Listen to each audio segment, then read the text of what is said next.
They say that war never changes, an endless conquest for the upper hand, and for two drivers that stand before the final race, they've been in this conquest 27 times before, facing challenges along the way.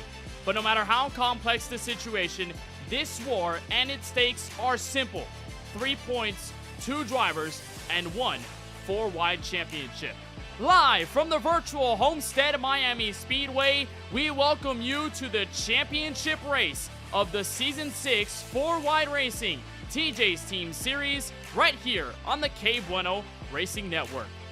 The war rages on to South Florida, and we are so happy to bring you championship coverage tonight with a very special cast where alongside Francisco Bacallao, Charlie Beyer, and Keelan Belsha in the broadcast booth, I am Kenneth Bueno. Francisco, we start with you, and you've been along the ride with me since the beginning of the season back at Auto Club Speedway, and we have a war on our hands. Normally, we'd see 4 drivers going at it for the title in the final race, but who doesn't like a simple head-to-head between Ethan Fonseca Moreno and Lawson Peele from now until the checkered flag?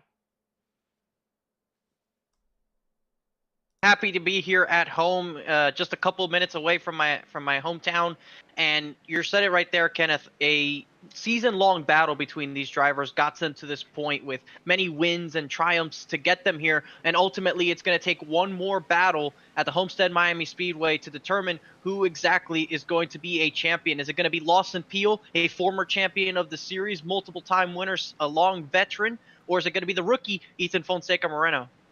It is going to be one of a veteran and then one of a rookie on the other side. It's a storyline that we've been sort of pushing through the last several weeks, Charlie Beyer, and you've been able to watch it over the last several races, specifically last week at Phoenix, where Ethan had a statement win to get him just 3 points behind Lawson Peele. How big of a night is this, not only for Ethan, but for Lawson in this versus championship battle at Homestead?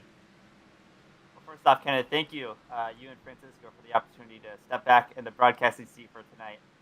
Yeah, the stakes are high, and as we've seen throughout the playoffs, it's been an intense battle. And I'm sure you guys would agree, as Miami natives, that there's no better place to decide a championship than this very track, Homestead-Miami Speedway.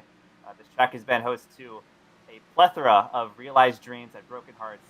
Although it's no longer the case in real life, we're excited to see this field, Ethan Fonseca Moreno and Lawson Peele, take to the boards, take to these long sweeping corners, find some lines, hopefully have it all figured out by the end to make a run, not only for the win, but for the championship. A beautiful stage to settle it. We've had it for the last 2 seasons now. I mean, season 5 and then including this one here in season 6. Keelan, a toss to you about your thoughts on this championship fight and the overall stakes behind it. We've had a lot of new for this season. The Xfinity Series car, a brand new points format that we were sort of questioning about how it would be so different and how it would fare by the time we got to this race. And 28 of the schedule, a very long one that started back in 2023. How crazy is it to have these two drivers separated by only a slimmer amount of points? It's sort of like 2011 in the NASCAR Cup Series. You don't know who might be the victor at the end of all of this. Yeah, and again, Kenneth, thank you for inviting me out tonight. It's great to be with you, me and Charlie back in the booth tonight. It's awesome to be here. First off, just want to say thank you. But yeah, this is a tight championship battle, and it's something that so rarely you get to see on the iRacing side of things. So 3 points separating these two drivers, both going for the championship, 2 guys who have been very consistent this season. It can go to either of them, and they're both going to be fighting hard tonight at Homestead-Miami Speedway. So up in the air, this championship will give you all the details and storylines of the championship drivers going into this race before the drop of the green flag. But let's take you to the rear view mirror and get a look at what happened last week at Phoenix Raceway, where it started with Ethan Fonseca Moreno and Lawson Peele. Figure that on the front row to the green flag. And Francisco, you and I saw this one from the very start to the very finish, and we sort of had our jaws wide open. We could not believe the scene that we saw from Ethan leading this race to being disconnected so early on, falling 2 laps down, and then here at lap 52, getting his lap back and having a bunch of drama with Lawson Peele getting the inside wall, all leading to Ethan's W. Yeah, there was so much that happened in this Phoenix race, and just considering the comeback Ethan was able to pull off in that fashion of circumstances, it explains why it's getting all the attention. As you see, that caution right there by Craig Parks is what trapped everybody a lap down and allowed the 21 to be in the free pass position and allowed him to get those fresh tires to drive up through the field. And after trying to make the race-winning pass on Colin Forster with 3 laps to go, AJ Green would get back past the driver of the 21, but ultimately it wouldn't take long for the struggling Green to give the door to the 21 to make the pass once again, coming to the white flag. And Ethan Fonseca was on a mission last week, was not to be denied a race win to get himself to this point. It was his 4th win of the season, and he's the only driver to win more than one race in the playoffs. You saw the fight with AJ Green in the waning laps and just leading it all the way home. His 4th win and his most pivotal, a very big statement win for the driver of the 21. There he was burning it down. We asked him after the race why he didn't go into Phoenix Victory Lane. It's one of those tracks that you could, but he was just so enthralled in the moment, and tonight it gives him the shot at winning his first ever 4-wide racing title. So much to discuss about what's to say for the present here at Homestead-Miami Speedway, but let's talk a little bit about the future and get a bit of retrospective with the league owner of the 4-wide racing series, Tyler Murray. First of all, Tyler, thank you for joining us. It's been an honor to cover your series over the last several years since 2021. As we embark on our final race in Season 6, what are your overall thoughts on it? You know, I think everything just came together for this season. Obviously, we tried a couple different things, starting with the Xfinity car and taking away the fast repair. And I think just the amount of good racing that was put on this season was just ridiculous, in my opinion. Every week seemed like we were battling hard, and it was a great race. So all the guys in the league are the ones that make that happen. You know, I make the rules and decide where we're racing. Everybody else is the one that puts on the shows, and they just did a spectacular job all season long, and hoping we ended off strong here in Miami. So as we get to the season finale, we're of course thinking about what's left here in this campaign, but what's to follow is going to be really exciting. Talk to us about the preparations for Season 7. I know that several months in the future, there are still a lot of things to be confirmed detail-wise, but when you look at the next season, what are the new changes? What are the sweeping fronts that we'll be talking about when we get to that new campaign, as we'll take a look at the season schedule for 2024 onto 2025? Yeah, so obviously we're starting off changing right off the rip with the first race. You know, normally we've been starting at Auto Club and trying to mix it up and not go straight to a super speedway, but we are going to start off there at Daytona next season.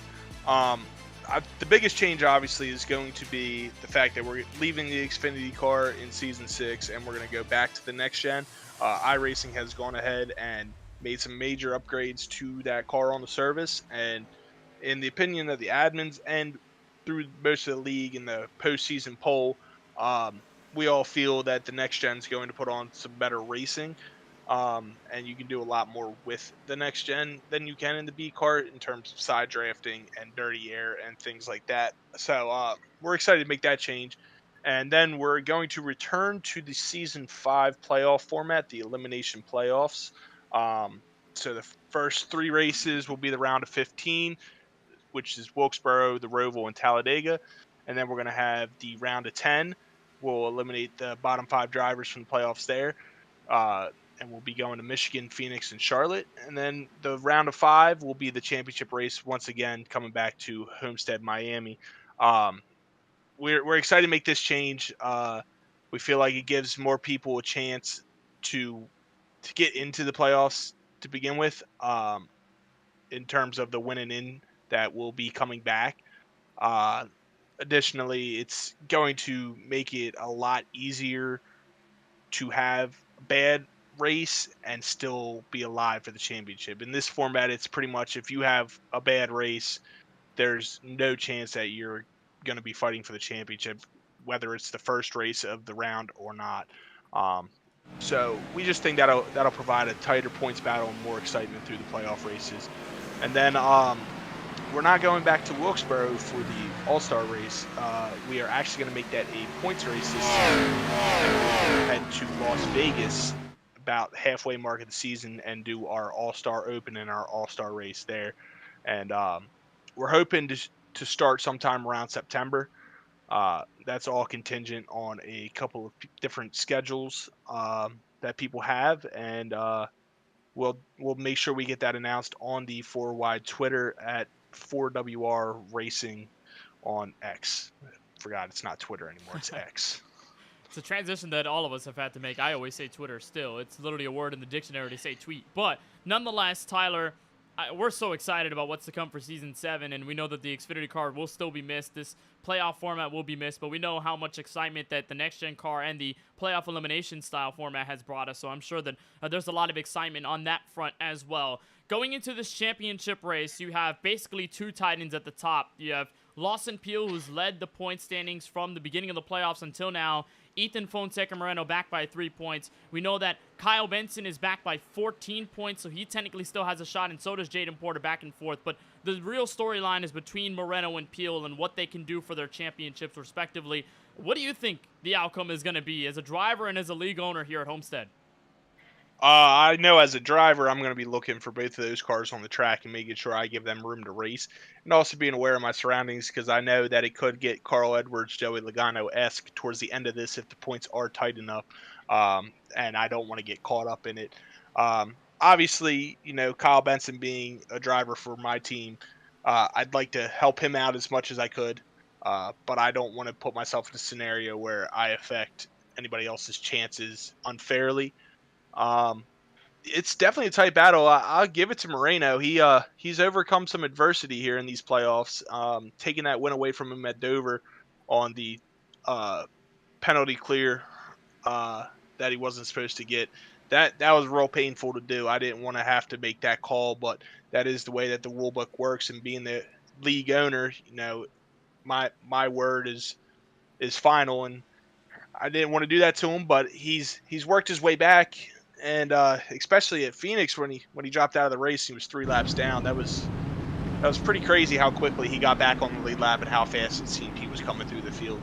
So all the drivers that still have a chance here, including Jaden Porter, who still has a chance, a long shot but still a chance, they've really put in the drives and the effort, and they all deserve to be fighting for a championship. And as a league, I think we'd be happy to call any of them the champion of Season 6. You're right. We agree, Tyler. It's been a pleasure to talk with you. It's been a pleasure to broadcast your series over the last several years. We're excited for tonight. We're excited for the future and for everything in general. We really appreciate the time. Best of luck on track, and best of luck in the championship finale tonight. I appreciate it. You guys have a good show.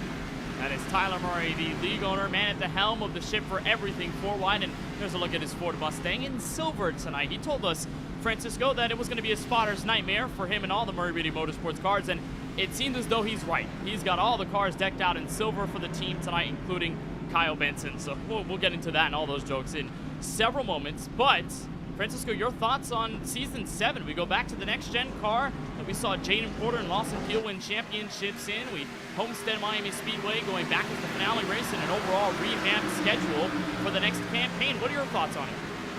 A lot to take in with that reveal there, Kenneth. Daytona back as the opener. We have the duels there, so I feel it's a lot more fitting for the traditional sense to have Daytona as the opener, the hype around the Daytona National Speedway. Then we continue on to Auto Club and so on as we go through our schedule. New Hampshire makes its return to the schedule after being absent this season. Chicagoland into the regular season. Then you have Martinsville making its first ever appearance in this series in Season 7. That's going to be an interesting one, without a doubt. Then you go down the schedule, you keep looking, you see Iowa makes its return once again. Circuit of the Americas is back on the schedule. Remember, the last couple of races we had there were some of the most epic moments in league history. And then, of course, our regular season finale, once again, is also at the Daytona International Speedway. Before we look at our playoffs with Wilkesboro, like he mentioned, Tyler Murray did, and then Charlotte as the cutoff race for the championship round. Then, of course, being right here in this very location sometime in 2025 to decide another champion of the series. And it might be a little bit biased from you and me, but I certainly am excited whenever we show up to this racetrack for championship battles. I was going to say, you and I have that both similar opinion that Homestead should be the finale. If they ran every single race at Homestead, we'd be pleased and we would not get tired of it absolutely at all. But Season 7, the return to next-gen competition, then back to the playoff elimination format, and North Wilkesboro being the first race of the playoffs. That's what strikes out to me the most. The track that we've seen be the All-Star race for the last several seasons, now being a playoff event, getting a lot of stakes to it. very old and classic circuit. It's going to be really cool to see how Season 7 fares out. There are still a lot of details to be flattened out for the season, but we'll let you know how that all goes through. We still got a race to run to finish Season 6 here tonight from the virtual Homestead-Miami Speedway. Let's get to know some of the drivers that are in the fight for the championship this evening. I had the pleasure of speaking with both of them, Lawson Peele and Ethan Fonseca-Moreno, yesterday to discuss their general thoughts about this finale here at Homestead-Miami for Season 6. And we start with the Season 4 champ of Lawson Peele. I'm powered up. I'm powered up. I'm powered up. It's powered up. Yeah, said I was finished, but I want another 2 summers. Hall of Famer hungrier than all the newcomers.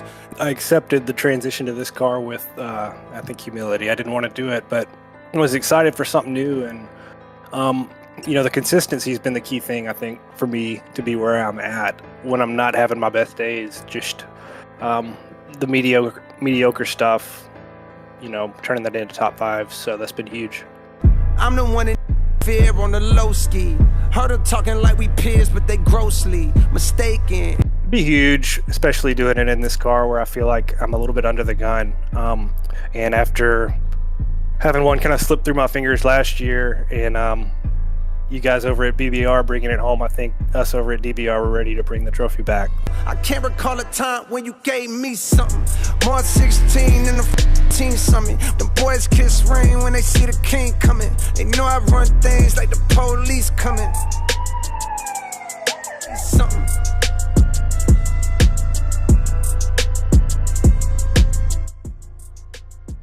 And there's a look at the stats from your Season 4 champ and current standings leader, Lawson Peele. He's won 5 races, 19 top 5s, 24 top 10s, and the average finish of 7.8 kilo. And there's no doubt that he's been one of the most consistent drivers all playoffs long. And as a former champion in this series and one of the most dominating drivers we've ever seen in 4-wide history, no surprise that he's back in the hunt for a second title.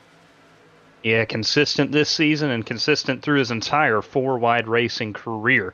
Like you mentioned, the Season 4 champion, the series leader in all-time wins at 28 total wins, and looking to become the first driver to get multiple titles in series history with a title win today. He was close in Season 5, came up just short in that championship race when the late race caution came out, handing the title to Jaden Porter, but he's in the hunt tonight looking to become the first multi-time champion.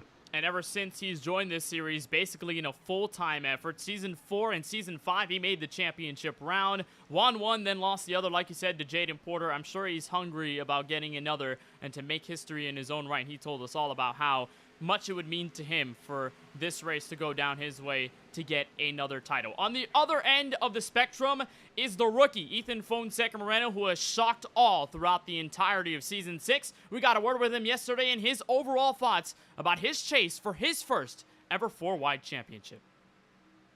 Bow my head, brush my teeth, and before I go to sleep, take a knee. You can't call and cap up the lead. It's a fast race, wasn't last place, up the speed. It's been kind of one of those seasons that I feel like I've had a lot of success. I almost forget that I'm a rookie, you don't see rookies do this. There were times where I thought my season would kind of just like fall apart, or kind of doubt if I could probably go and win more races. Moreno, a run out of 4, worthy of note. Contact! And contact, Moreno sideways in 1 and 2. If I'm going to win the championship, I'd want to do it this way, because this has been probably one of the most challenging seasons I've been through, and it's a long season too, so definitely had to work for it. More the reason I thank the Most High for the blessings that be. The goal is the same as every week is gonna be, is just win. Go out there, do my best, give it my all, go win the race. Hope something happens to Lawson. I don't know. I'm not gonna be the one to do it, so I just hope something happens so that it'll give me a better chance to win it all.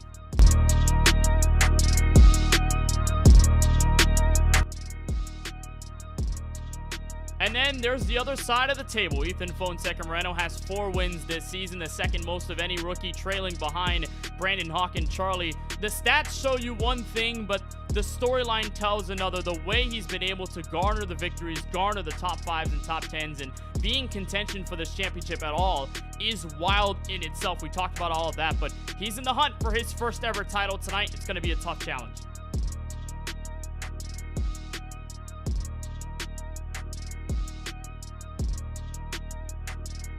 Surprising moments of this season so far. He's reigned in the top 5 in the standings throughout the entire season and has led a larger percentage of laps on speedway tracks such as Homestead-Miami Speedway over his main championship rival Lawson Peele. But as we've seen, Kenneth, throughout the course of the season, his speed is also coupled with a lot of aggression, which makes him one of the most exciting drivers that this league has to offer. As we saw in the promo in the case of Rockingham, making a move for the win, but losing out after contact with Lawson Peele. He's also made plenty of runs from the back to the front, like his win last week in Phoenix, after suffering connectivity issues, and more controversially, Dover, where a pit road speeding penalty had a number of post-race penalty. He unknowingly made a run to the front, took the checker, but unfortunately had the trophy taken away from him. So mistakes and adversity have sprinkled themselves into an otherwise stellar rookie performance, but his overcoming of all these factors makes him one to watch tonight, not just for the win, but for his attempt at his first 4-wide championship. You're right, and you heard the quote in that video earlier played that if he's going to win a championship, he would rather do it in this fashion with everything that's happened and with all the drama that we've covered over Season 6 in this series. He has an average finish of 11.6 at these mile-and-a-half tracks, and that includes a race victory at Las Vegas earlier this season, which hand-in-hand was his first ever 4-wide racing series victory. We turn next to the win tally tour, as I like to call it, Francisco, and this is where these drivers have gotten to victory lane throughout the entirety of Season 6. 5 for Peele, 4 for Ethan Fonseca-Moreno. Each of them have a win at a mile-and-a-half track, but a very diverse set of venues that these drivers have taken victory at. And I think that's exactly why they're the last 2 standing in this situation. Look just about at all the racetracks they've been able to go to victory lane, and you have Ethan having gone to victory lane at the Las Vegas Motor Speedway, and then a collection of short tracks which are notoriously difficult, and especially in the later portions of the season, getting the wins at Richmond and of course last week at Phoenix, and then Lawson Peele, a variety of racetracks including your season opener at Auto Club, a Pocono victory, Indianapolis, Rockingham of course earlier in these playoffs, and of course also at the Kansas Speedway, the mile-and-a-half racetrack that is not too different from this racetrack as far as how you run the track is concerned. Obviously, the shape is different. But, Kenneth, just thinking about how they've gotten to this point and listening to what the drivers had to say, I know what it's like to go against Ethan Fonseca-Moreno when it comes to a championship battle. I've done many championship bids against him back in PS3 NASCAR 15 league races in so many different circumstances, different racetracks, and so I know what it takes to go up against him, and on a couple occasions win out.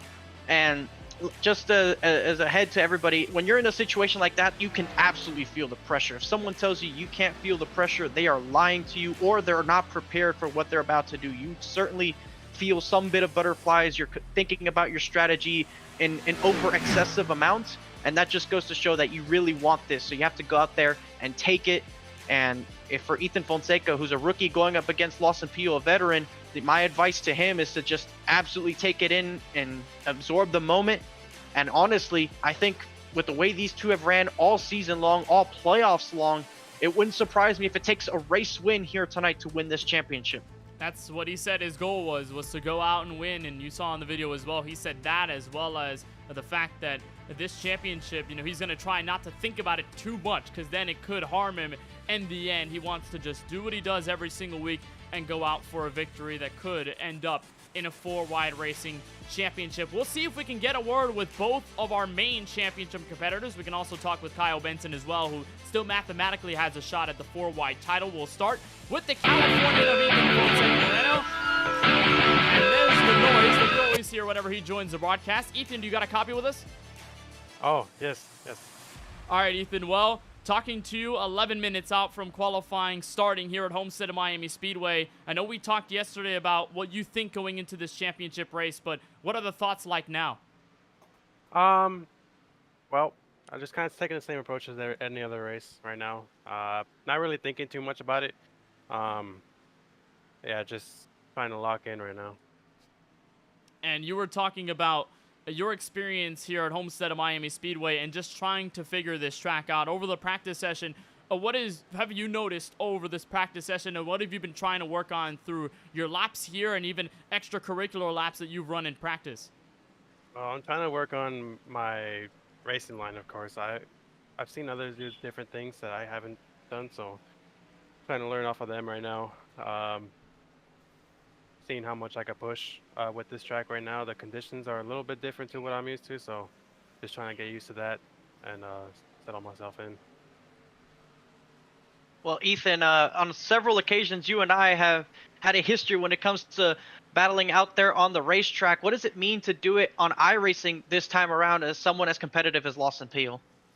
Well, just it feels the same as it was before, honestly. Sometimes the nerves can be there a little bit, but just gotta lock in and prepare myself for the next 167 laps. If it helps, you might want to picture him as the 18 M&M's car. That might bring a couple memories back. I don't want to see that. Good luck tonight, Ethan. All right, thank you. All right, Ethan, best of luck. In this championship finale, we'll be excited to see you out there on track.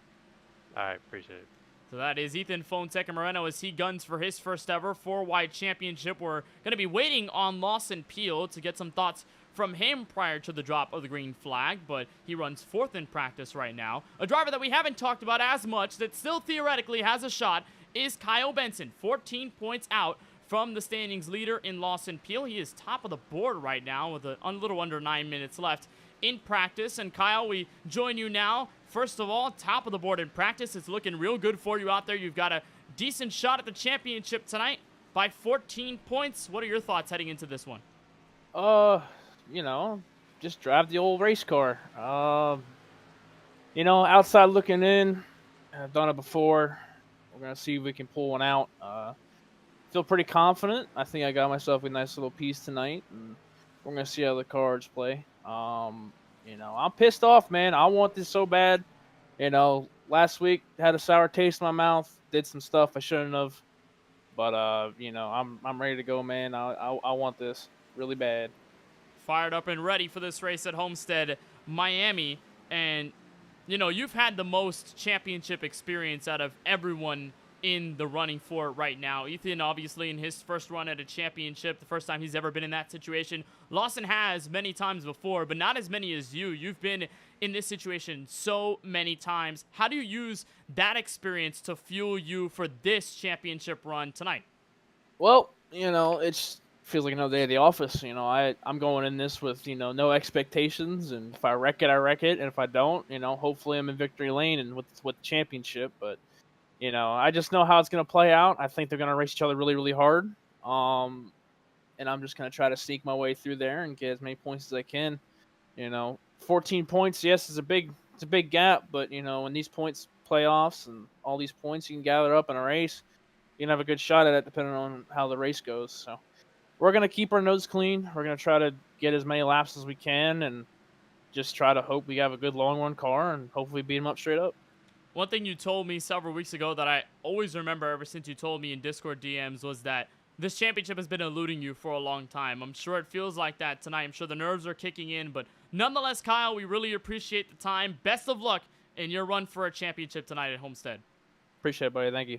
That's Kyle Benson, driver of the number 38, and I really, really wish that we did a segment on him, and I'm sure that he doesn't feel as happy that we didn't go all out for him, but we certainly do know that Kyle Benson is a driver to watch for every single time he takes the racetrack, and he's been in this championship scenario so many times over, it's hard not to think of him as a potential championship competitor, and he's only 14 points out. It's a long shot a little, but it does have a realistic factor to it. Charlie, I'll toss it to you here for just a quick moment as we sort of debrief the thoughts from the championship competitors. What stood out to you the most between Ethan, Lawson, and Kyle as they're running practice laps here and just sort of mentally getting ready for this finale?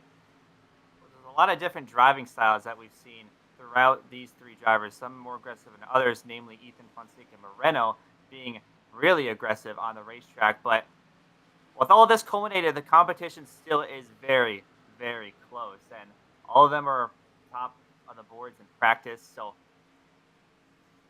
what we can expect tonight is nothing short of exciting, basically. These three drivers being so close, and just in practice, we'll see how it shapes out in qualifying, but it's going to be exciting. We've got 5 more minutes left to practice, and I'm ready to get this thing going, man. I'm ready for them to take the green because I know that they're going to put on a good show tonight. It is. Keelan, your thoughts?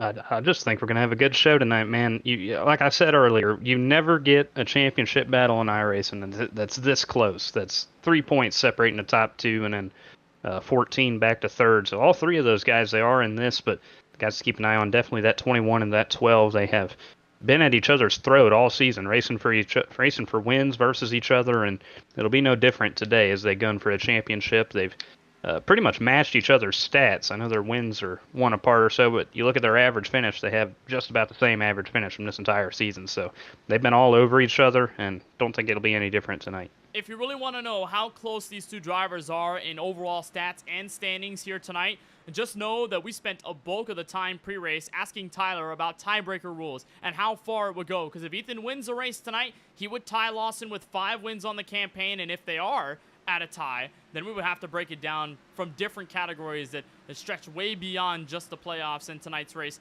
at Homestead. So be sure that this one might just be another 4-wide classic. It did come down to the wire 1 season ago, Francisco, here at Homestead, and let's take a look at the previous Homestead winners. The last several times we've been to this track here in South Florida. And Francisco, we start with you. You switched the headset for a steering wheel, and you dominated the field in that one.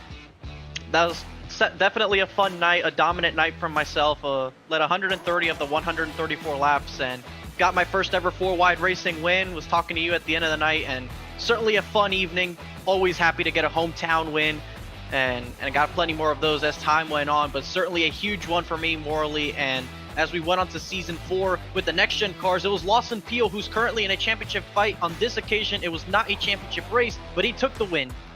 It was a dash for cash finale, so not only got the dub, but got the money to go along with it. That was the start of Lawson Peele's dominance and continuation. Then Season 5, the championship finale, the win would go to Colin Forrester, AJ Green, making it a Stonks Motorsports 1-2 finish. But of course, the spotlight shined on none other than Jaden Porter, the Louisville, Kentucky native, who grabbed his first ever title in his first full-time 4-wide racing season. Really exciting every time we take Homestead-Miami Speedway. I'm sure this time will be no different. Several minutes until we kick off qualifying here in South Florida. We will take a break and be right back with more coverage of the championship finale in the 4-wide racing TJ's Team Series live on the KBueno Racing Network.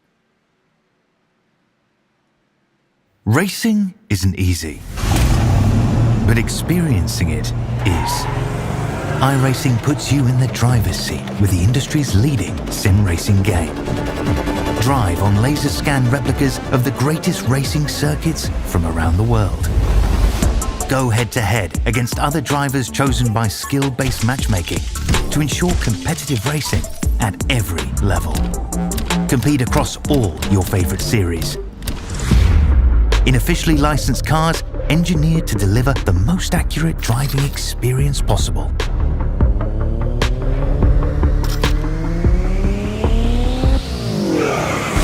Join a race or host your own with players from across the globe. Race against the computer or in a league with friends. Feel the thrill behind the wheel. Visit iRacing.com.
is something you'll never do. I turn around and I hug you. No motivation is needed. Look, I put myself on the pedestal. This is incredible. This how it feels at the top. Got no incentive to stop. Can't achieve so the beat and it's right back to sleep. And I use the technique that it gave me energy.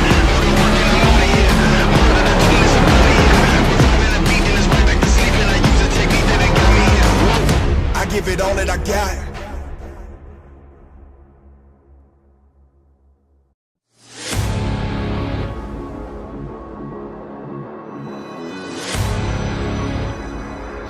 Wanted the best, you got him for a breast. Often imitated, never duplicated. The greatest show on dirt, the World of Outlaws.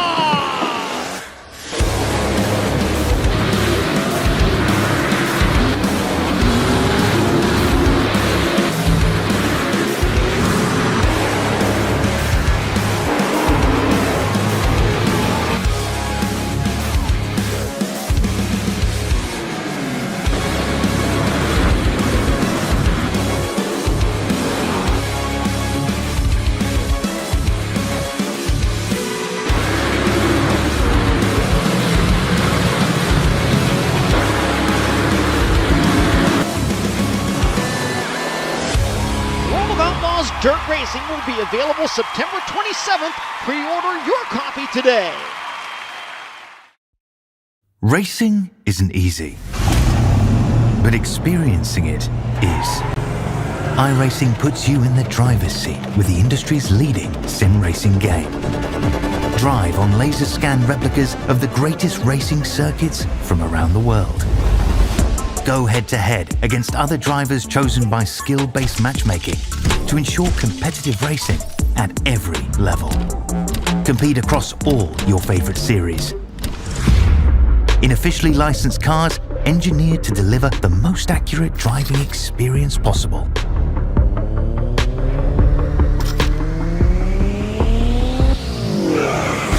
Join a race or host your own with players from across the globe. Race against the computer or in a league with friends.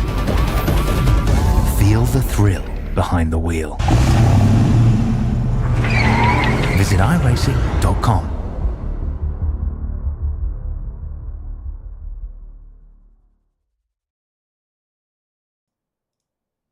Welcome back to coverage of the final race of Season 6 in the 4-Wide Racing TJ's Team Series on the KBueno Racing Network. Kenneth Bueno alongside Francisco Bacalhau, Charlie Beyer, and Keelan Belcha. We have a star-studded cast, I would say, for tonight's race. Here in South Florida, get to see our beautiful faces once again with Kenneth, Francisco, Charlie, and Keelan from left to right. Francisco, let's talk about the KBueno Racing Network. It has been several years, 4 years now, since the KBueno Racing Network started in 2020, and now that we have a bit of time here in qualifying before we drop the green flag, just wanted to give our overall thoughts about it since we have the whole crew here. Your thoughts on the journey of KBRN, your journey on this network, and just your overall thoughts about another season of 4-Wide coming to a close on this network.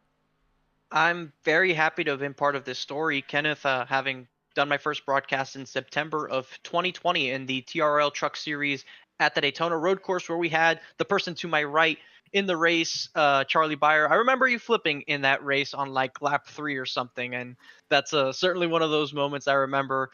To think how far I personally came in the sense of broadcasting from that race to today, and then of course having covered the 4-Wide Racing Series with you, Kenneth, on MaxB TV up until this season where we moved it over to the KBueno Racing Network channel.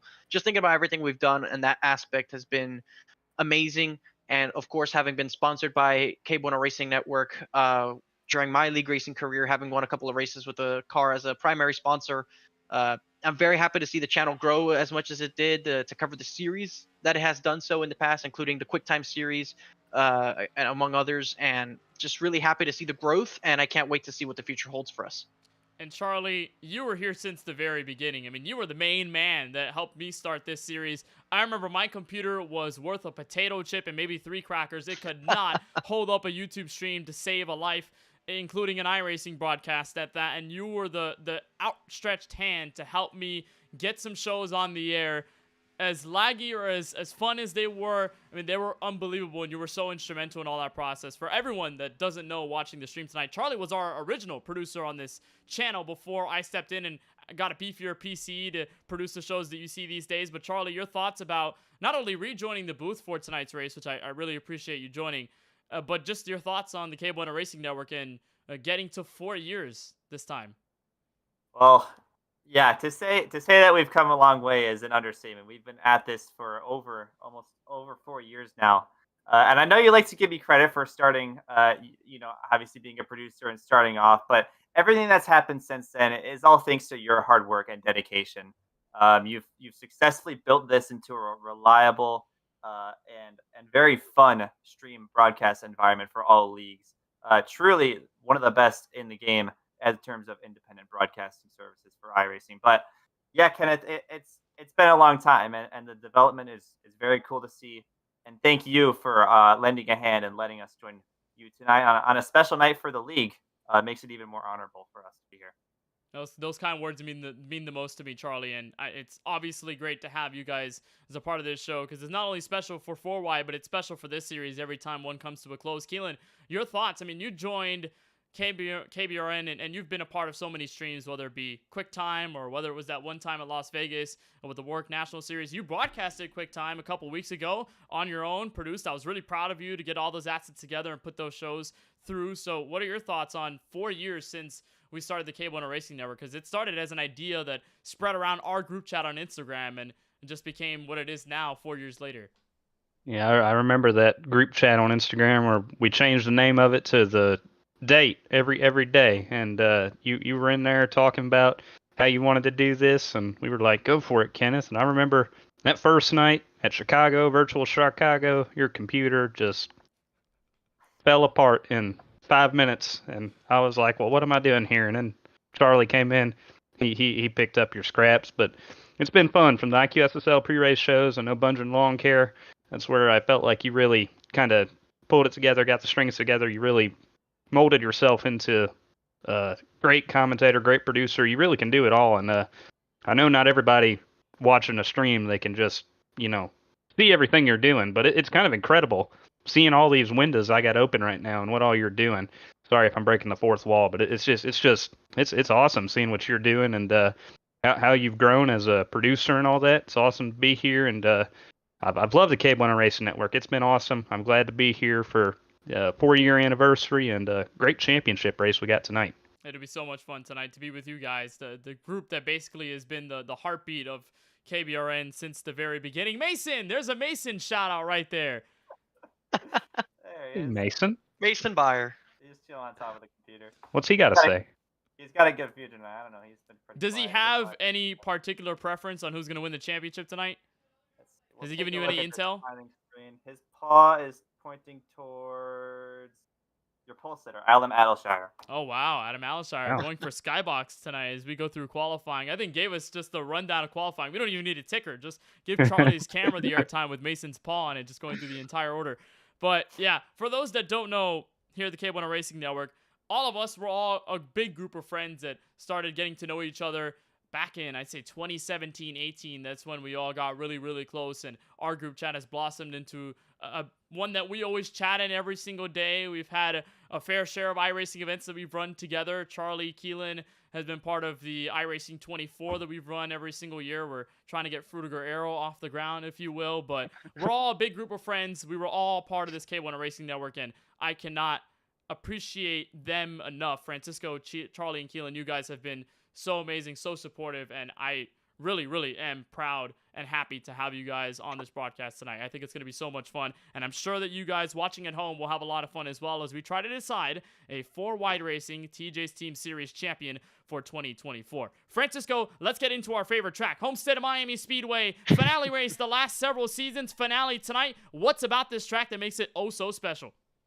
It is a unique 1.5 mile racetrack, Kenneth. No other track on the schedule is like it, with the progressive banking and, of course, the symmetrical corners. They're not exactly the same, but they very much look the same from high above here, which I've gotten that personal view from myself now that I've started flying. I got to see the racetrack for a bit there, and it certainly looks easy from high atop, but is anything but. There's not a lot of grip here once the tires have a couple laps on them, you can find yourself running all the way towards the white line. And especially here tonight, we'll see guys going all the way up to that outside wall, kind of like Kyle Larson, Tyler Reddick, and Noah Gragson have made it famous for in the past. And we'll see just how experimental these guys do get, especially in the first part of this race. Kenneth, while the sun is out, where the track is at its warmest, I think that's where you'll see most of the experimentation going on here tonight. We saw a lot of that back in season 5. It didn't take that long to see a bunch of drivers go from the bottom to the middle to the very top of the racetrack to gain so much speed, and it's always powerful when you're able to use so many lanes to your benefit to be able to get a run off the corners. And what's also fun about how the experience for the championship drivers go into tonight's race, Lawson has a win at Kansas, Ethan Fonseca Moreno has a win at Las Vegas, 2 other mile-and-a-half tracks that are also known for their variability in banking and also to the amount of lanes that you can use to gain runs and be good in the long stretch. We've got drivers on the grid, so it's our time to take you trackside to give you the starting grid for tonight's championship race in the Season 6 4Wide Racing TJ's Team Series. We start on the front row. We're taking the green flag from the pole. Will be the 91 of Adam Alishar getting Skybox a pole on the final race of Season 6. He's joined alongside by the point standings leader, Lawson Peele, who was back in the top 6 in practice and really turned it up by qualifying, setting a 32.694. On row number 2, another Drinkin' Bros Racing Chevrolet. This time it's Eric Schaefer with a 32.699. He'll be joined alongside by the 5-time rookie standout Brandon Hawken, who's going to look to get win number 6 in his 2024 campaign. He rolls off from the outside of the second row. Back to row number 3 is where you'll find Austin Reedy returning to action in the number 34, followed by the rookie driver who got a podium last week at Phoenix, Trevor Haley. Francisco will go to row number 4.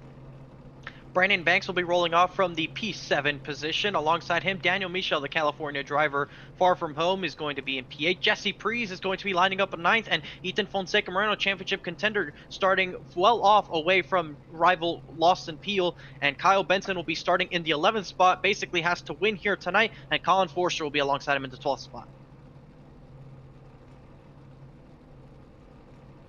Charlie Byer, you've got row number 7.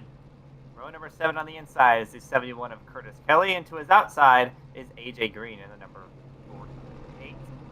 Row number 8 on the inside is Tony Kibitz, and to his outside is Kevin D'Elia. Row number 9 is Tyler Murray, owner of the Race League, and to his outside another BBR driver, Jaden Porter. Right out your top 20 on the inside of row number 10 is Daniel Moore in the 77, and Lance Hill in the number 1. Row 11 sits Ryan Pandischio in a 63 machine with Christopher Bishop to his outside in a 42. Craig Loudenslager in a 13 sits in 23rd. 24th is Patrick G. Thompson. In row 13, you got Michael Newbraw and Craig Parks in the 17. And in row 14, rounding out the field, starting 27th, it is Cody Kinsey in the number 2 car.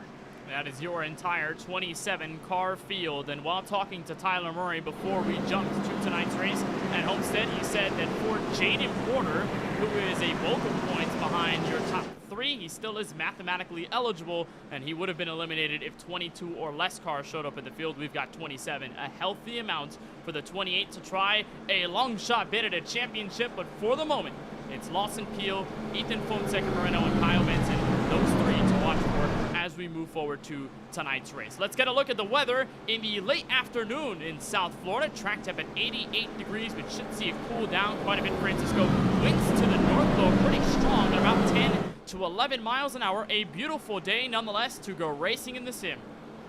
Yeah, nothing like what we've had the last couple of days, Kenneth. A lot of rain here in real life the last couple of days, and not a lot of sun, but here in the sim, it is a beautiful fall afternoon here. This race will end in the darkness like it normally does, championship action. So we'll see the transition from day to night, and at some point in this race, about the halfway point, we'll see that sun glare become an issue in turn 1. We've talked about this every time we come to this racetrack. When you go to turn 1, those grandstands there really help the glare situation, unlike in real life when they took those down, and now it's just the sweep, but it still poses a very big issue when they go down racing to turn 1.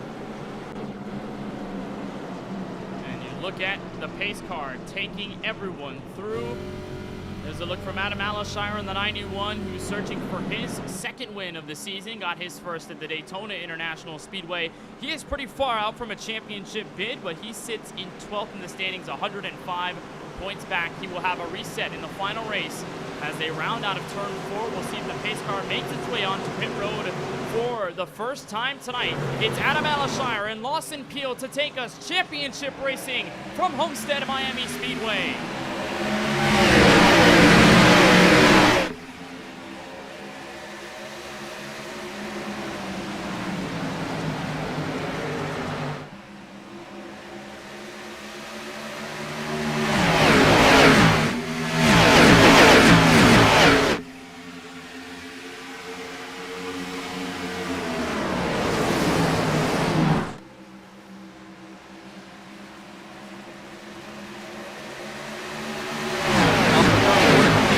Eric Schaefer gets a good run to take the race lead away from Adam Alashire, who slid off the bottom and was sideways, and there's Lawson Peele trying to take second away. Brandon Hawkins with an excellent start has already worked his way to the outside as Schaefer's loose big time through the middle, gets split by Peele and Alashire, and now Lawson Peele finds himself at the point. 3 wide. They were for a moment at the exit of 2. Schaefer gets settled back into 5th, and Alashire in the toe-to-toe battle with Peele for the top spot. Him and Brandon Hawkins, Alashire are going way up to the top. Eric Schaefer still fighting with Austin Reedy. That's in the bout for 4th place. We are almost 3 wide around Ethan Fonseca Moreno territory. We remain door-to-door, Charlie Beyer. Back to turn 1. Schaefer, no hesitation to try to take this race lead, but a bit of overconfidence set him back. Just hearing the outside of the top 5. Battle for the race lead around the outside. Alan Alashire defending full. Brandon Hawkins defending on the high line. With Brandon Hawkins as he rips the top. He's been doing that ever since lap 1, and he will get the best of Lawson Peele at the exit of 4. Move Brandon Hawkins to second. It's Alashire clears ahead for the race lead. Meanwhile, Peele has dropped back to 3rd. Moreno has moved up to P6. Fight behind him, Trevor Haley, Brandon Banks, and how about a bit of Daniel Michel, who was at the top of practice not too long ago in this second 3-way bout for spots inside the top 10, but so far, Francisco, more experimentation than we might have anticipated. Guys like Hawkins are not afraid to go way up and rip the boards early on. We saw this in last season's event as well, Kenneth, but a lot of the effect has to do with the oval racing refresh. It updated the racetrack, how you have to go about it, and the way the track handles in certain lines, and that's the thing we didn't have here last season, so you can probably amplify that up a lot more, and the closer you get to the wall, the faster you can go. So we're seeing Brandon Hawkins right now really putting it to the test, and in 1 and 2 is a lot more effective than it is in 3 and 4. You see for the lead, that's why Alashire has given it to Hawkins on the outside here in 3 and 4. He's hoping to be able to hold off on the inside at this end of the racetrack, but if Hawkins plays his cards right, he should get a big enough run, and he does. He gets to the outside of Alashire, so Brandon Hawkins, as he goes to turn 1 with the favorable line, should have a shot to take the top spot away. Using all of the progressive banking here at Homestead. Hit the spot, Alashire slides way up into the wall, gets a piece of it. Now Schaefer moves down low to fight for second. Brandon Hawkins, the race leader here at Homestead-Miami Speedway. Schaefer second, Alashire third, Lawson Peele and Austin Reedy round out your current top 5. But Keelan, you look at how strong Lawson Peele has been throughout his 4-wide racing career. All-time wins leader in 28. A lot of success when it comes down to racing in finale events. Back in season 3 and season 4, he was the winner of the final race of the season. Didn't do it instead of Miami Speedway, but he came oh so close, Keelan, to capturing that championship. No surprise that he's strong early, looking Yeah, a guy who has performed in the clutch his entire 4-wide racing series career, and today looking to do that exact same thing. But he is in a heated battle with Alashire in that 91 right now for that 3rd spot. These guys are trading back and forth. Alashire working the bottom. Peele going to get the momentum up top. Neither of them can quite get the advantage on the other. We'll see if either one of them wants to give the position up. But right now, it doesn't look like anybody's giving any room to anybody, except maybe now, as there you go, Peele pulling away from Alashire. Alashire got a piece of affected his run out of the corner that time, and then even the several laps that followed, Peele moves up to 3rd, now looking to chase after Schaefer, his teammate, and of course your race leader, while Alashire remains hounded. This time for 5th, Austin Reedy looking to make something happen in that silver and white.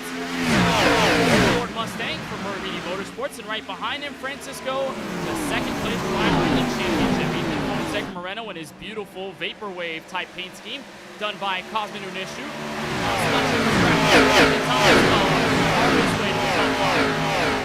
Trying to get any run he can to try and make a move with forward momentum into 3. And you see right there, thinks about it for a second, sees that the 34 enters shallow, tries to see if he can back up the entry mid-corner to get himself a better run, but did a good job in the opening couple laps, got himself up to P6.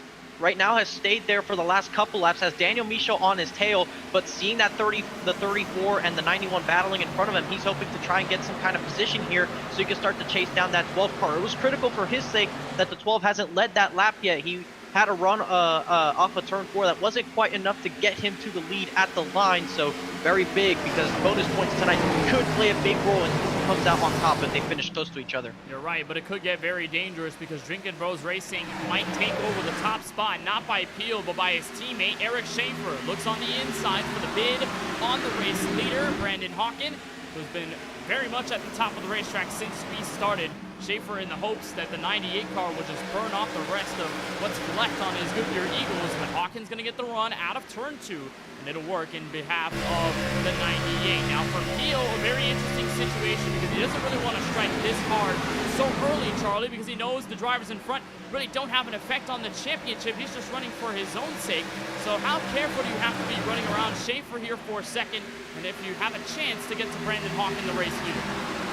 You can bet that Lawson Peele's eyes are on his relative right now, seeing how far back Ethan Fonseca Moreno is, and kind of using that buffer to decide how aggressive he wants. These two leaders are fighting side by side for the race. He's taking more of a conservative approach, or conservative line. Really, the beauty of Homestead-Miami Speedway is you're able to find any sort of line. The front two guys are running all the way to the top and all the way at the bottom right now. So one of the characteristics of Homestead-Miami Speedway that makes it such a track. So for Lawson Peele, I think he's okay. Look back at Moreno, who's in 5th. Still looking to attack on the Delaware native of Greedy. This is going to be for 4th place. And look at Daniel Michaud back then in 6th place with Adam Allenshire falling back to 7th. A good plummet here for the 91 as we progress towards this first stint of the race. 13 laps in, there's Colin Forrester looking on the inside of Brandon Banks. This one going to be from 8th place, and Forrester was out of championship contention, did not make the playoffs for season 6. But we know Keelan is a driver that has had success here at Homestead. We mentioned in season 5 in that finale. Forrester found his way there late to the front with his teammate AJ Green and was able to win the race. A lot of replication that Forrester could do, and as a non-playoff driver, you might be more willing to take the risks and do whatever possible to get a W. Yeah, I agree. And I know from experience, a lot of leagues I raced in, I never made the playoffs, but I was still out there going for the best possible run I could put in. And that Aaron's Dream Machine ripping the bottom back there. Remains side by side for the lead. Eric Schaefer to the inside of Brandon Hawken. Schaefer not going to get by him. Hawken, who has had a lot of momentum as of late, continues to maintain that race lead, but it's not by much. You could throw a blanket over this top 3 right now. They're all separated by at least a 10th or so. Austin Reedy breaks the 2/10 bracket, and he's bringing Ethan Fonseca Moreno with him. And something I noticed there in 1 and 2, Francisco, different line utilized by Peele in the 12 car. Ran up high to see what was up there with Schaefer and Hawken. And 3 and 4, faithful to the bottom when the sun shines on the most. And he had that blimp shot, a very beautiful look at how you can get the runs here at Homestead off the long progressive banked corners. And out of the inside, Schaefer goes again for the race lead. But you're seeing why these guys are more willing to run the top in 1 and 2. It goes back to what I said. You get a bigger run off the top by running in 1 and 2 than you do in 3 and 4. And you can tell right there, Brandon Hawken has now gotten cleared of the 3 car, and it's left Schaefer susceptible to Lawson Peele, who's trying to fill that gap on the outside. At least here in this end of the racetrack, Schaefer stands a chance on the bottom. It's a lot bumpier up there on this end of the racetrack. And you see Mike try and get clear, not enough. Brandon Hawken will get the run off the corner, and it continues this seesaw effect that you're seeing with your race leaders as they've almost made contact. Lawson Peele, though, is going to try and go to the bottom and follow his teammate through. He lunges down there in 1 and 2, and look at the drivers behind them as well. Reedy and now experimenting on higher lanes. Give the draft to his teammate for a bit as they enter turn 3 and 4. Schaefer again remains adamant. just getting under Brandon Hawken and taking away this race lead outright, while Peele wants to mount the run off the corner. And you're also looking too, Charlie, at how the just taking shape on iRacing here at Homestead. You see the more shaded area in 1 and 2. That's where drivers are using the higher lines to get more grip, versus 3 and 4, more reluctant to go to the bottom just because there's more sunshine and more slickness out there. And look at this. Austin, Reedy, and Moreno might make it 3 abreast. Reedy does to the inside of Schaefer as Peele takes away second. He took the inside line away from Eric Schaefer, and that did not give him the momentum he wanted off the corner. Loses the spot to the 34 and is now under pressure from the 21. But all the way up front, ripping the bottom, new race leader come to lap number 19. Lawson Peele, points leader, and now race leader. And here we go, Francisco. This is going to be big for Moreno's shot at the championship as he slides underneath Schaefer. That will be in the position for 4th. He gets it in 1 and 2, but he does not want to see Peele lead last. And he doesn't want to let him lead too many before he gets out in front himself. And you see he's trying to do the best that he can. Has already moved up to 4th, past Eric Schaefer, which is a teammate of your race leader right now. And he's trying to see if he can follow Austin Reedy through to the 2nd position. Looks like Brandon Hawken running the top on all those laps as Reedy gets loose off of 4. Will still slide up in front of Hawken. That allows the 21 to get to the inside of Hawken. Hawken is kind of boxed in right here. You see he has to back out just a little bit. We'll see if Ethan Fonseca is able to take the 3rd spot away here.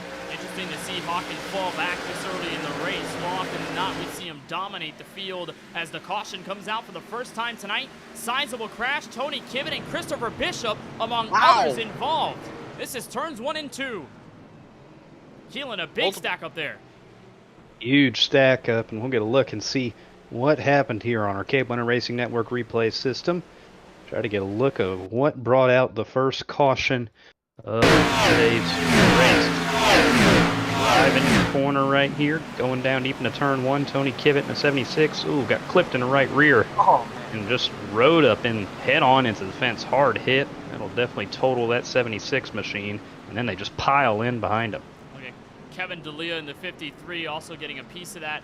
So look back again, this time from the 42's perspective of Bishop. This is him rounding out of turn 4. He is one of those RVD Motorsports machines, Francisco, to be in that silver paint scheme. Just gets a good look at the mess that happens right in front of him. You see the smoke right there, and he's on the brakes. You see how loose he's getting, but it looks like contact further inside is actually what sends him up into the path of the 76, and that's going to be some big engine damage for the 76 of Tony Kibbett. And as we get away from the replay, here are the first critical pit stops of the night. Ethan Fonseca was able to get up into the 3rd spot as soon as the caution came out, so now he's only 2 spots behind Lawson Peele, who does not have the number 1 pit stall here tonight, but certainly a pit stall later in the pit lane could help him out in certain situations. So as they make their way into their actual respective pit signs and pit stalls, we'll see if there's any major mistakes that happen here. You do not want to speed or make any big mistakes here tonight. It could definitely hamper your shot. Everybody going in, 4 fresh tires and fuel. Out 2 tires. First is going to be Daniel Michel, gutsy call, and here's Moreno, who looks to get out ahead of Peele, and he does to the exit line. Ethan Fonseca, Moreno with a 14-second pit stop. Peele 0.8 of a second slower, and that's the difference that will shape up the championship run to this restart. Keelan. Yeah, quick pit stop for the 21 crew right there, getting in and out. I like the gutsy call by the race leader now, Meechin, in that 26, going 2 tires. It's early in the race, might be a little risky. We'll see if he can hang on. This is a track where you can experiment with your lines, and we'll see if those left side tires will really be a hindrance to his run to this point. 2-tire call, I like it. It's early. If you want to gamble, do it now. See if it works. I imagine, Francisco, that this call for Michel is just a why not call. He's one of those non-playoff drivers, and maybe he anticipated that this long in the race, 22 laps in, is not warranting for 4 fresh tires, but he will have the lead nonetheless. I think more than anything, it's to experiment just in case for later in the race here tonight. You want to see what 2 tires is going to do at this stage in the race, see how long you can hold on to the top spot, how the car handles, and if you're able to deem enough positive results from that, you're certainly willing to try it later on in the race. And everybody else is looking at this as well. They'll see what the 25 does on this restart, and they'll determine for themselves, is this a strategy worth trying? Of course, 20 laps here doesn't sound like a lot, but we know what this surface consists of and how much it wears tires. So it's going to be a crucial one.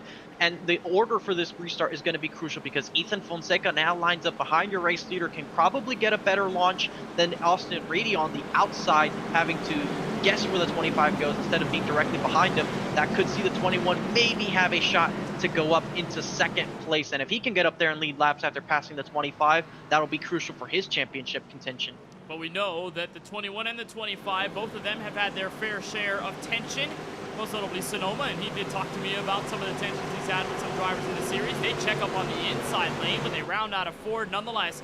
Daniel Michel, the race leader, with Austin Reedy on the outside in row 1. Green flag in the air. Look at the restart and the wheel spin by Michel. Moreno slides underneath, and we're 3 wide for the lead, make it almost 4 to turn 1. That's an aggressive move for the championship and the race lead. And Lawson Peele. And around goes Reedy, up the racetrack, hard into Jesse Priest and Craig Lounslogger. 2 of the Murray Beatty Motorsports teammates involved. Patrick Thompson sliding in late. And there's Daniel Michel and all of that. A huge scare, Francisco, for Lawson Peele. That happened right in front of the 12 car as they were going up to speed, and that's a product of the cold tires. We've seen that happen before in many races, and it struck here today. We saw Austin Reedy on the cold tires. It looked like he got out of the seam, and as soon as you do that, it really gets you loose and you start to go sideways. See Lawson Peele peek to the outside, but it looks like right there you see he's on the seam with the left sides. The car just steps out, and right in front of Lawson Peele, very fortunate for Peele to miss both of these spinning cars and not get a piece of this, so no real damage on the 12 car, but that's a huge scare, and it takes out several big names. This is Austin Reedy on the outside of almost 4 wide. Entering turn 1, and the car just steps out on cold tires. He goes down the racetrack, hard hit into his teammate Kyle Benson, and then up the track into Greg Lounslogger. That's going to be a huge blow dealt to not only Austin Reedy, but his teammate Kyle Benson, who was in search for a championship. Yeah, Benson, he came in 14 points out, needed a very good day, probably needed a race win and a bit more to get up in there and win this thing, and now he's going to have some damage on that car.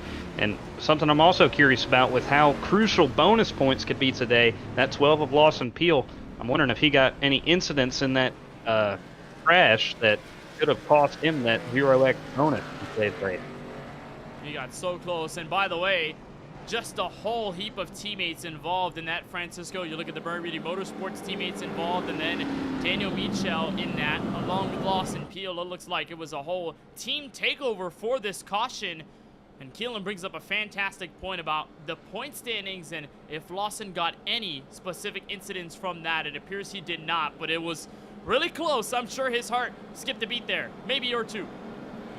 That's what we call a brown pants moment right there, ladies and gentlemen. That's as much as they come in a high-pressure situation like this. You don't want to have that happen in front of you, but kudos to him for maintaining control of his race car and able to stay off and not make any contact to damage his race car and, of course, get the incident points added to his tally for the race, especially this early on, only on lap 26. But that restart was very crucial for the driver of the 21, who we saw beat Lawson Peele off of pit road, got himself to the inside. The 25 had a time spinning his wheels, and that gave the 21 a shot to go to the inside 3 wide, like shades of Tony Stewart, like Charlie Beyer said there on the restart, and he got the lead out of it. So these are his first laps led of the race here today. And you see Lawson Peele running 4th, so if we're going by our live scoring, this right now would have your driver of the 21 as the champion as they currently run. And leading laps is crucial here in this championship race. The champion leads an average of 72 laps in the final race of the season. Jaden Porter in Season 5 is the only champion not to have led laps in the last race of the campaign. And so far we have Lawson Peele and Ethan Fonseca Moreno being able to lead laps in their own right. Good news for both of them is with that stacked up yellow, neither of them are ridiculously involved, so they still have a chance at it. Kyle Benson, you saw him taking the extra trip down pit road. As a result, he has dropped to 15th place. Got a bit of right front damage on his Ford Mustang. That has been squared away, so the Cheez-It Silver Ford Mustang is still on the search to go through the field and possibly make a dent on Peele and Moreno's championship bid. But it's going to be very difficult, even more difficult now, because it was hard for him to even gain track position at the start of this race, Charlie. Now you add in the damage that he had to go fix, losing all the track position, and with fresh tires, it probably will mean a even more difficult move to the front. The hill just got even steeper for him, dealing with that damage, and we're just going to have to see how his race develops. Going into this race, I think his goal was to run the best race he possibly could and get as much points as possible, and whatever happens after that is out of his control. But I think that's really the goal, and that's still the goal for tonight. But we're going to take the green out of the restart here. He's going to take Moreno looking to hold this race to have his best day. Benson looking like Sisyphus right now, trying to push that boulder up the mountain. And he's going to have a really hard time doing that. We're going to be 28 laps in, 29 the restart lap, with Ethan Fonseca Moreno and Eric Schaefer joining alongside each other on row number 1. Colin Forster moving up to a race-high third. He's got Lawson Peele to his outside. Two of the Drinking Bros Racing Chevrolets in tandem. And you also have Brandon Hawkins moving to 5th, AJ Green sliding up to 6th. How about the Beef car going up to the top 10? Jaden Porter, the race-high 7th, in a beautiful Miami Vice-inspired paint scheme done by Splash & Go Graphics. And the rookie Trevor Haley on the outside, with Daniel Moore and Adam Alishire to round out your top 10 in row 5. Moreno and Schaefer out of 4 to the green flag restart after our second caution of the race. Green flag in the air. And you can see right there, Eric Schaefer was not giving... Oh, the 12 car with an issue! It looks like he is dropping back. Did he miss-shift on the way up the gears? He's got it all sorted, and nobody else got into him, but another big scare for the Mississippi native, who in turn is going to drop to 13th Keelan. Those are not the mistakes you can have when you're racing for a championship, and now he's going to have to climb through this entire pack, and I bet right there he just had another moment. As he comes to this restart, his teammate Eric Schaefer right in front of him. I saw he couldn't keep up with Moreno. Listen along. Just couldn't get it in gear, and stuck. Got stuck. Just not mistakes you can have, and now he's got an uphill battle for the rest of this race. But as I said earlier, if you're going to have these mistakes, if you're going to gamble or whatever happens, you want it to get earlier. We are only on lap 30 at 157. A lot of time to make it up. That is exactly what the 21 car wanted to see selfishly, as he is gunning for the championship tonight. But look at that swarm of cars in front of that 12. He's got a lot of work to do. He's going to have the car underneath Ryan Pandisio, Curtis Kelly, and the 36 of Tyler Murray. He might just make it pretty wide. He does. He's going to have no option, and with this, he's in range of Kyle Benson, who dropped back to 15th after the last yellow because he had to get some damage repair on pit road. Pandisio slides up high. 3 wide is over for a moment. Benson gets into Curtis Kelly and sends him spinning down the back straightaway. Third caution is out at lap 31 as Kelly pancakes the Supra into the inside wall. That was an aggressive move by the 38 to try and get underneath the 71 there and follow Lawson Peele through. But just a little bit of contact with Curtis Kelly, so it's going to send the 71 around in a almost perfect 360. So there you see they were 3 wide just in front of Benson, with Pandisio all the way on the outside. Benson just kind of comes up the racetrack and just gets into the left rear a little bit. It's enough to send the 71 around. No big damage for Benson on that incident. Of course, Kelly gets the inside wall. So let's go on board here with Benson as he sees the 12 car in front of him after the mistake, and he thinks, okay, this is an opportunity. Let me try and see if I can go make that pass. But then right here just gets caught up with the 71. So that sends him around, and we'll be back under the yellow flag, which could be an opportunity, Kenneth, for some of these guys to try an alternative strategy. So let's go through here and see if anybody thinks now's the time to try something different. Well, Moreno is looking for pit road. Colin Forster goes under the apron. Everyone else does. They fake behind Moreno. Well, the bulk of them are going to stay out here, just looking to lure some drivers in here on what's going to be lap 33 of 167. A lot of frequent yellows to start this one, Charlie, and probably not something we expect because Homestead is usually a clean and green race for the most part. But how does it disrupt the rhythm, not only for the field, but for Moreno and now Peele, who has to recover from his mistake on the restart? Yeah, and Lawson Peele has found himself right next to these yellow flags, finding himself right in front of one and right behind one, which was that first yellow flag. You wonder, he was just in that kind of situation because he had the cars, it was tight. If he was just a little bit further back, he could have been collected. So Lawson Peele has definitely had a few close calls tonight. As Francisco said, he might need to change his pants or 2 at this point. But it's an uphill battle, and I'll shamelessly mention my all-time favorite driver, Tony Stewart, and his run here in his 2011 Cup Series Championship, going from the back to the front about 2 times. This is definitely shaping up to be that kind of run for Lawson Peele, being set back all the way to the back of the field. kind of how he deals with the pressure being behind all these cars that he hasn't been around yet this race so far, and how he can move forward using the lines that he was to race for the race lead earlier. Comebacks like this are runs that cement your legacy in the 4Wide Racing TJ's Team Series, and as we listen on board with Peele, he is pushing in the clutch pedal, so he is saving a bit of fuel. And Francisco mentioned to Keelan how this caution could sort of shake up the idea of when you want to come down pit road or not, just to make the fuel window to get to the end of this race on enough gas in your tank. And so Lawson is just using this yellow to play it safe, save a bit of fuel on the way. And so is Moreno. I think that's what everybody's going to do. They want to extend their tanks as long as possible, because hypothetically, the least amount of time you have on pit road is time that you'll spend on the racetrack. Quicker you'll finish the race, and that's the goal. You want to finish high up in this running order, so a lot of guys are going to be pushing in their clutch, saving some gas, trying to make this tank go as long as possible, because it's just a benefit. You want to spend least amount of time on pit road as possible, so that's what these guys are going to do, pushing the clutch. I also think that's a byproduct, kind of a habit of an oval racer.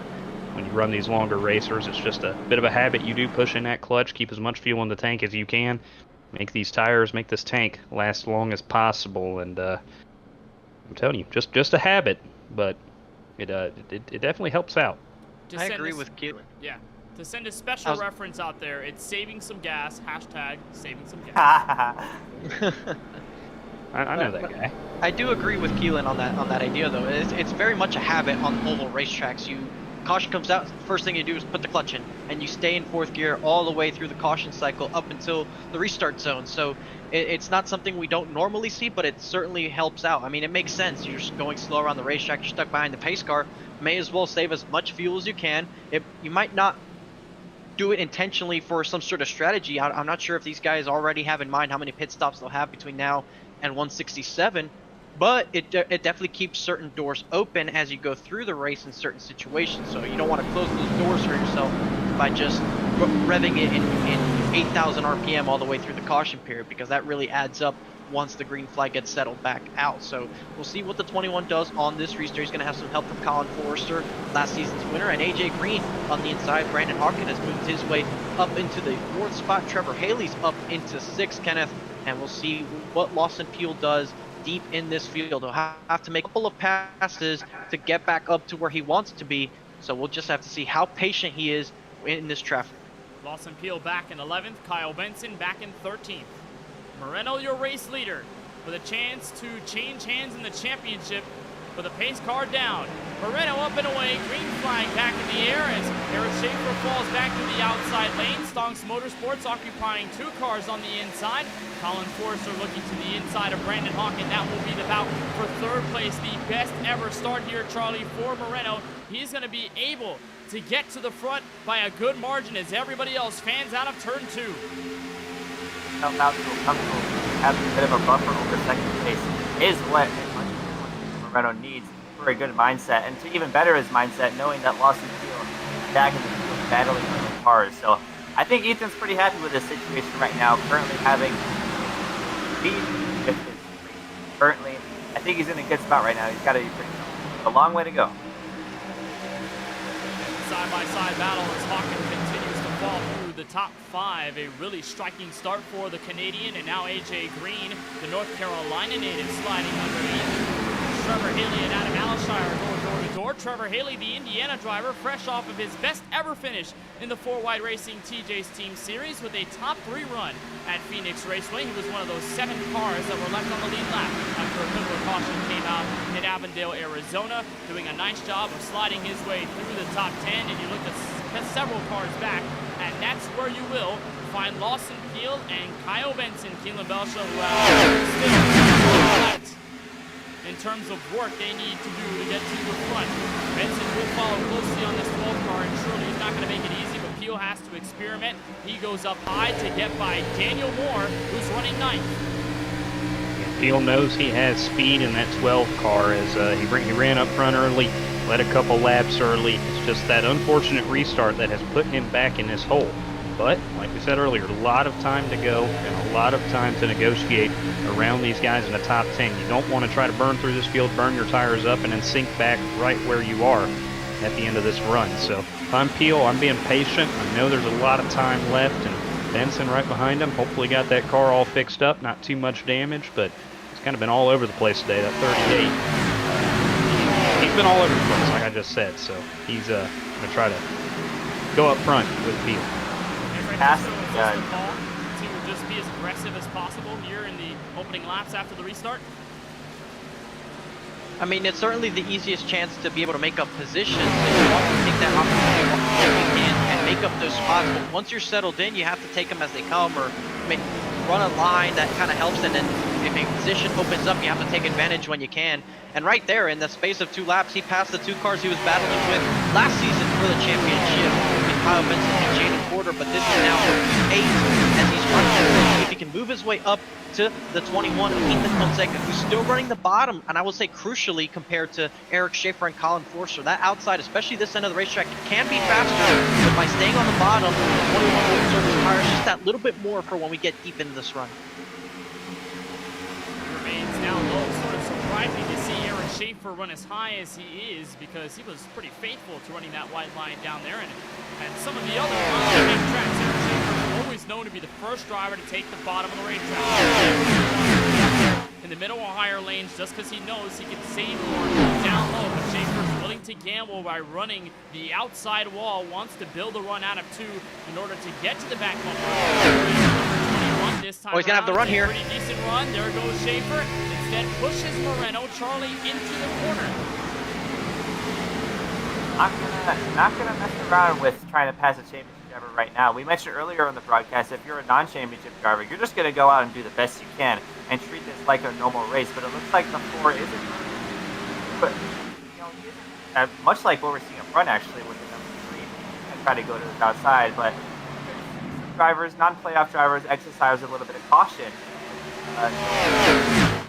Driver's hard, but ultimately it's the driver's discretion. There's no rules behind it.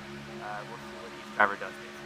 And you also got to think at the same time, Charlie, that 3-car teammates with the 12 car, that is his championship competition in the 21. Keep the pressure on him, possibly force the 21 into a mistake, could help your teammate in the long run of this race. Schaefer remains in the pursuit for the top spot, 43 laps in. And also, too, sort of surprising, Francisco, that Schaefer didn't unleash this pass, because every lap that Moreno's out front is all the bonus points that he's getting by being the race leader. While Lawson Peele continues to move through the trenches back in 7th, Moreno is enjoying all the benefits he's getting by being in clean air. And you read my mind there, Kenneth. I'm surprised Schaefer didn't take the runs while he could. I'm not sure if he didn't want to give up the top side and give it to the 21 as a defense tool, but he's certainly still trying to make a couple of runs and definitely pile the pressure on Ethan. But all the while, he's continuing to lead laps and at least give himself that guaranteed bank. And if they keep swapping the lead or nobody's able to get more laps led than him, that could give him that point. It's still early days, and we could still end up with somebody going up there and leading the most laps, but so far in this race, it is Ethan Fonseca who has led the most laps. Again, he's staying disciplined to the bottom, and I think that's crucial. It goes to show what his strategy and where his mindset is. Eric Schaefer's trying to do everything he can to take the top spot away, or certainly at least catch up to him using the outside. Ethan sees that, has kind of warded off the attacks from the 3-car, and is staying loyal to the bottom. Not the first time that we've seen these two go toe-to-toe here in this series. Remember Michigan earlier in the campaign through the regular season, where these guys were basically inseparable for most of the night, went all the way down to green-white checkered territory, where Eric Schaefer was just barely ahead of his 21 car with Jaden Porter right behind them to take, at the time, what was a pretty big win for Schaefer that got him the points lead between him and Lawson Peele. And Schaefer, Charlie, was one of those drivers instrumental in helping Lawson Peele gain the skill set that he has with this Xfinity car and to move forward in the playoffs as well as he has. While talking to him yesterday, Lawson told me that Schaefer was a big part of letting him know, hey, you don't run this car off the right front like you do with the next gen, you run it off the right rear. And Schaefer has been instrumental in helping Peele get to the point where he can run this car better off the right rear and overall just be a better driver with this car. Very important, and I'm sure that Peele is still happy to see his teammate running second nonetheless, even though his championship rival is continuing to man the charge. teammates are a great resource to try and find your rhythm, especially with somebody else that you can kind of cooperate with on the racetrack. And I'm sure Eric Schaefer is a great teammate because he's running in the second position. He knows this track pretty well.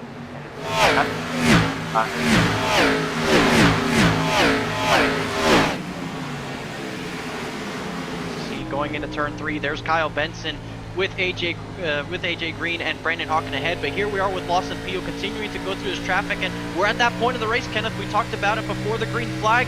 Look at that sight going into turn 1. That's got to be very distracting. Look at the sun just beaming down on the windshield of the race car. It's so hard, and it gets even worse as well when you consider the fact that iRacing will update all of the NASCAR ovals to make them artwork-wise realistic to what they are in real life. And in real life, the turn 1 grandstands are not there, so you get more of the sunlight than you would here in the sim. Peele doing a nice job of carving his way slowly through the top 5. He'll get underneath Brandon Hawkins. This time looking under AJ Green. Continues his charge to the front. Time makes it 3 wide at the end of turn 1. Will it pan out as the lap car allowance logger is in the way? Very close. Peele had to back out of that one. Francisco really tough there, but he is going to have another shot at it out of turn 2. It's a tough break, but he gets the run mid-corner to stay on the inside, so they'll be 3 wide all the way down the back straightaway. I think AJ Green has backed out of that one, so move the 12 car up another position back into the top 5 to P5 with that one. Is slightly losing time to your race leader overall, is about 3 seconds behind the 21, but he is gaining spots, which is crucial because if we get a caution soon enough, it'll bunch the field back up in the higher positions he can be at. He'll be closer enough for potential pit stops. So we're at this point in the run, Kenneth, where the 21 has stayed at the bottom, has saved his tires better, so regardless of the fact that the 2 behind him are running the outside, he is starting to pull away by using that bottom lane. So he's warded off the attacks, and now he's reaping the benefits. And this is exactly what Moreno wants to see. He said he didn't want to think about this race all too much. He just had to quote-unquote lock in. Right now, he is locked in, and he has pulled away substantially from Eric Schaefer. Almost about a second between these two. I think Schaefer running the top here, Charlie. It has hurt him, much like it did with Brandon Hawken at the start of this race. But as we mentioned, that's just a characteristic of Homestead-Miami Speedway. These lines are going to develop throughout the race. You kind of have to start to experiment. Even right there, you see, kicks the back end out on an exit, losing a lot of time to your race later. So it's up to these drivers. I mean, you can consider this racetrack kind of a blank canvas, and it's up to these drivers to kind of figure out what to do, where to place their car in order to do the best and perform the best they can with the Ford. Look on board there with Schaefer as he hung out the right rear. That last lap or so remains up top. This time swivels down low, looking to hold off the pressure from Colin Forster, the Jacksonville, Florida native, as he's pulled in within 3/10. Keelan, this is the point of the race to where we're starting to now see a lot more separation throughout the field. What do you have to keep in mind at this portion of the run as a driver, now that it's really the first proper time we've had this amount of the field thinned out? Well, you really said it. This is the part of the race where we're going to start to see separation and getting that first real long run in. This is where we're going to see who's going to be fast all night long, possibly. And when you go in the mind of a driver here, you just have to tell yourself to be consistent with your lines. That's the worst thing you can do is run 20 good laps and then hit the wall on lap 21. You got to stay consistent inside that race car. Keep running your line. Keep saving your stuff. Make sure that your speed is consistent throughout the entire run. And so far, that is what Moreno in the 21 right now is doing.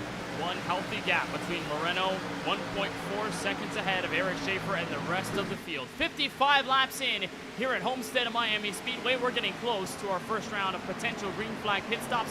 Why don't we turn up the sounds and crank it up here on the KBueno Racing Network.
Ethan Fonseca Moreno leads 59 laps in from Homestead, now by 2.3 seconds and counting over Eric Schaefer.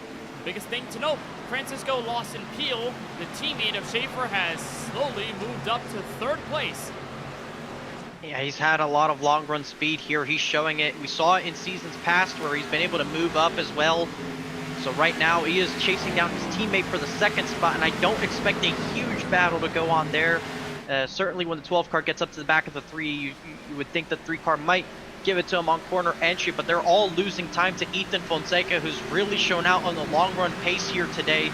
So if he gets a couple of extra long runs here, he's certainly going to be looking forward to some of that action. As here's Jaden Porter going to the inside of Ryan Pandiccio, has been battling him for the last couple of laps, and Brandon Hawkins, who uncharacteristically Kenneth lost a lot of pace over this long run. Normally we see him one of the fastest cars in long runs at every single racetrack we go to, but here today that has not been the story. He is currently falling back, has gotten passed by Austin Reedy for the 4th position, and now Jaden Porter's hoping to move himself, or for the 5th position, Jaden Porter's hoping to move himself up to 6th.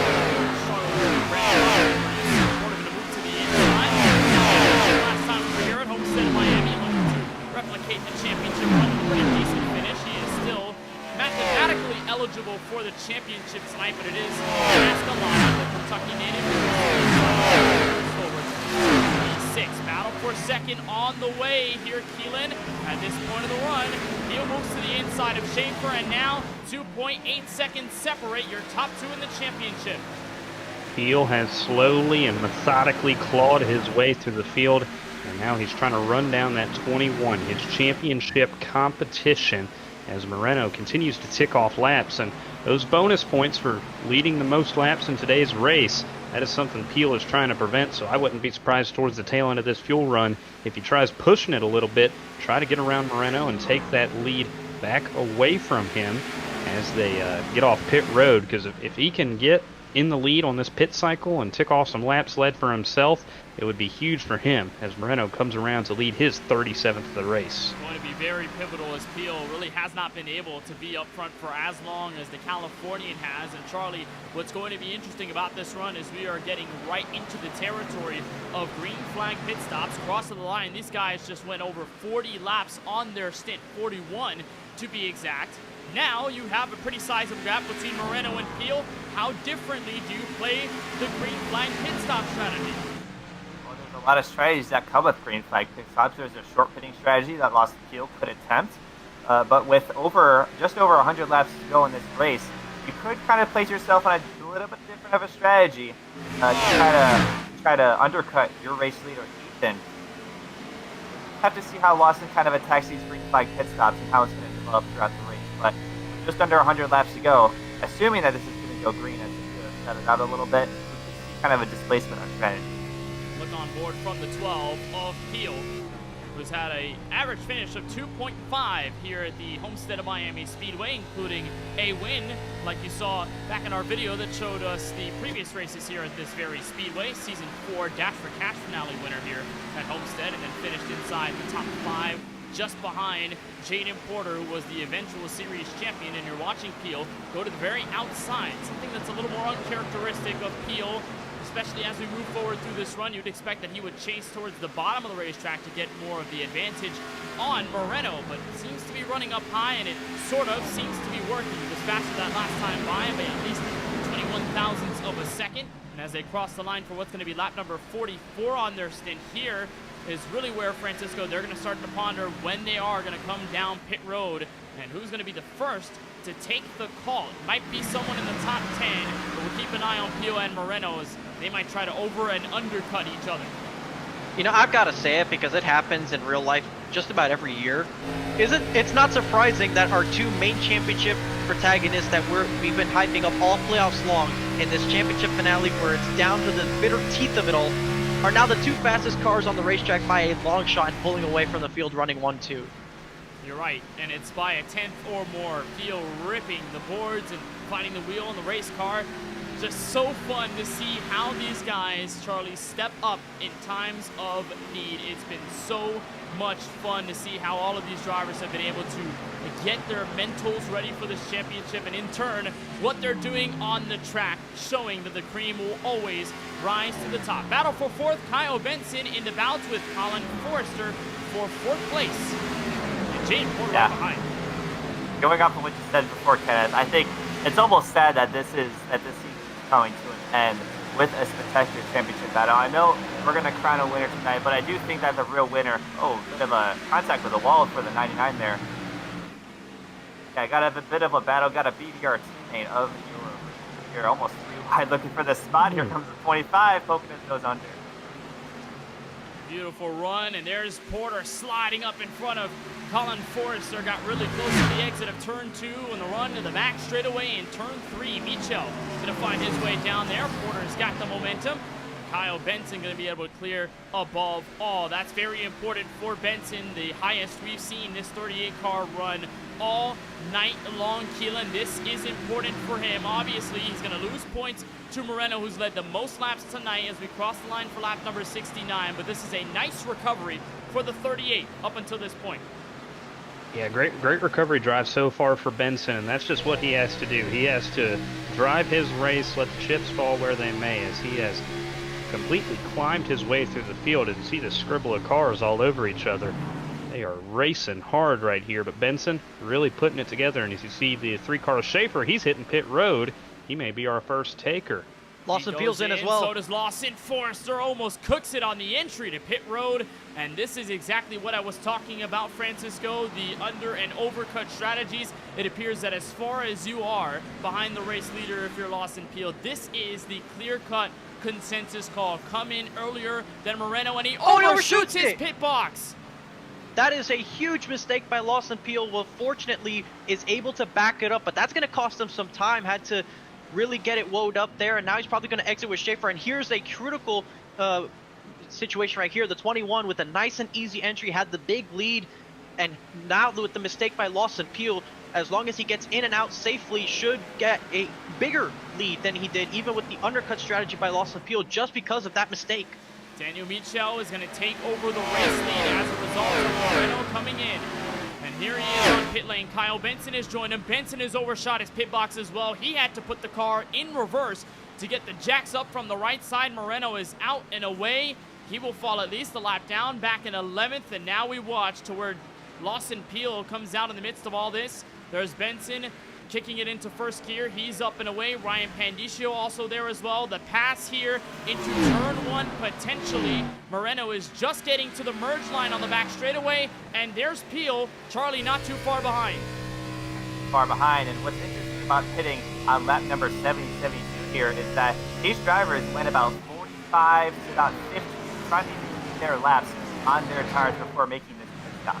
Now there's 70 laps completed and 160 so take that, that's about just under 100. You divide that by 2, that's around 7 laps. So pretty much splitting distance is pretty much split with a pit stop. But it could go a little bit longer for some of these guys who see a strategy, assuming that this goes to the wrong way. And looking at the strategy differences, Francisco, you pointed it out to me, the fact that Michael Dubraw went down pit road for some service 39 laps ago. He can go a little longer than these leaders are right now and might be able to take away the race lead. Still waiting on Michel and Thompson to settle things out between themselves, but if we're looking at your championship competitors, this is the difference. Sits at about 2.8 seconds. The same Keelan that we saw basically before they came down pit road. Yeah, and that undercut that Peele tried to take basically didn't work out at all because he slid through his stall, and that mistake, it can cost you so much time, whether it be a half second, 1 second, just trying to get back in your stall, because he would have made up time, even if it's only 1 lap. His lap time would have been substantially faster than Moreno's because he pitted a lap earlier, and that gap would have been a lot closer than it is right now. So just those little mistakes that you can't have happen in a championship race like that, cannot afford those mistakes, as the gap remains the same between those two cars. I don't know how costly that mistake was for Lawson Peele, guys. 1.6 seconds from pit entry to pit exit. That's how much it matters here in this final race. There's Patrick Thompson, driver who had a race-high second-place finish at Darlington Raceway earlier in the campaign. Another podium to follow pretty recently. He comes in as Daniel Michel remains out, and it appears he might be bidding for pit road this time by. No, he doesn't. He's going to be right out of turn 4 without any problems. But Francisco, a monumental mistake for Lawson Peele to keep Moreno ahead, and as long as everybody else pits in a timely fashion, it should get Moreno back to the lead. At this point, Ethan is hoping that this race goes as green flag as long as it can, because he has now a stranglehold over this race with the lead he has. He has the ability to just run the bottom and run it at his pace, has no real incentive to push the car a whole lot. He has 1 lap fresher tires than Lawson Peele, so the gap could grow slightly sooner. As you see, he goes to the top now because of the lap traffic to the bottom. But as this run progresses, he obviously should be able to pull away. But I will say this, those 4 cars that are now on pit lane after having pitted under the most recent caution, those guys are safe to make this 2-stop strategy that Charlie was alluding to earlier. Everybody else, it's going to be close. They're probably going to run it as normally as they normally would if, assuming this race was just infinite, if you will. Just go to the end of their fuel run until a caution comes out and then determine the strategy right then and there, because it's very close. You might try and save a little bit each run, but is it that worth it? You might, as the 71 pits from very high up in the racetrack in front of the 25 of Daniel Michaud, gets into the pit lane and he spins Curtis Kelly around in the pit lane. Goes for a spill and he tows it right to pit road. He had enough of that, just wanted to go right to the pit lane. Curtis Kelly with a pretty high entry, and that was right in front of your race leader. Another look at this from the onboard look. Turn 4, 71 goes down, just I think brake hops there and just goes right to the inside wall trajectory-wise, but doesn't hit anything. He's on pit road. The Canadian has had sort of a struggling night from Homestead as Michel is stuck in the middle, 3 wide, almost got into Daniel Moore. And oh man, and he almost got into the 36 of Tyler Murray in the process there, and he's going to lose a couple more spots here. Continues to stay out on the racetrack with the older tires. Of course, he pitted, so he has a little bit more fuel in the tank, so he's hoping to see if he can hold out as long as he can. There's Michael Newbraw now in, so that leaves the 25 as the last car yet to make a pit stop, so you should expect Ethan Fonseca to cycle out to the race team once again here very soon and continue to add on to his laps led numbers, which is crucial, of course, for that ever so important set of bonus points that comes with leading the most laps in this race, Kenneth, which if at the moment he currently has it, that should mean that with a 1-2 running order, that puts himself as the champion of the season, which is very crucial because it looks like these two could run 1-2 for most of this evening. At the moment, Ethan Fonseca Moreno in the best place possible, and look at the gap from himself to Lawson Peele. Sits at a healthy 3.3 seconds. Daniel Michel is on pit road, so the California native of Ethan Fonseca Moreno has the top spot in the running position and possibly for the 4-wide championship. We'll take a short break and be right back with more coverage of the finale race here at Homestead-Miami Speedway with live coverage on the KBueno Racing Network. Racing isn't easy, but experiencing it is. iRacing puts you in the driver's seat with the industry's leading sim racing game. Drive on laser scan replicas of the greatest racing circuits from around the world. Go head-to-head against other drivers chosen by skill-based matchmaking to ensure competitive racing at every level. Compete across all your favorite series. In officially licensed cars, engineered to deliver the most accurate driving experience possible.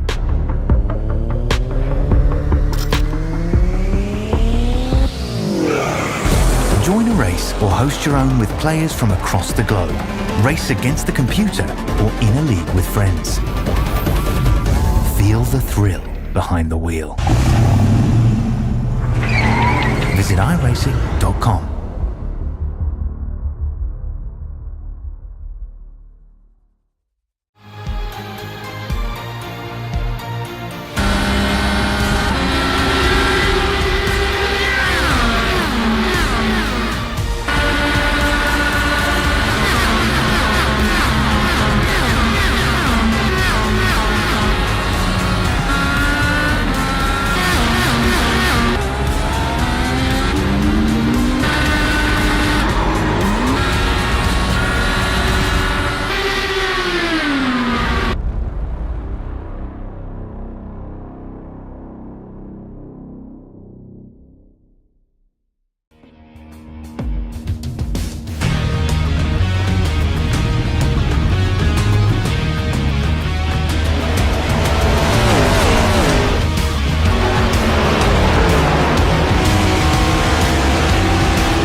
Welcome back to Homestead-Miami Speedway. Coverage of the 4Wide Racing TJ's Team Series is brought to you by iRacing. Get your sim racing career started today at iRacing.com.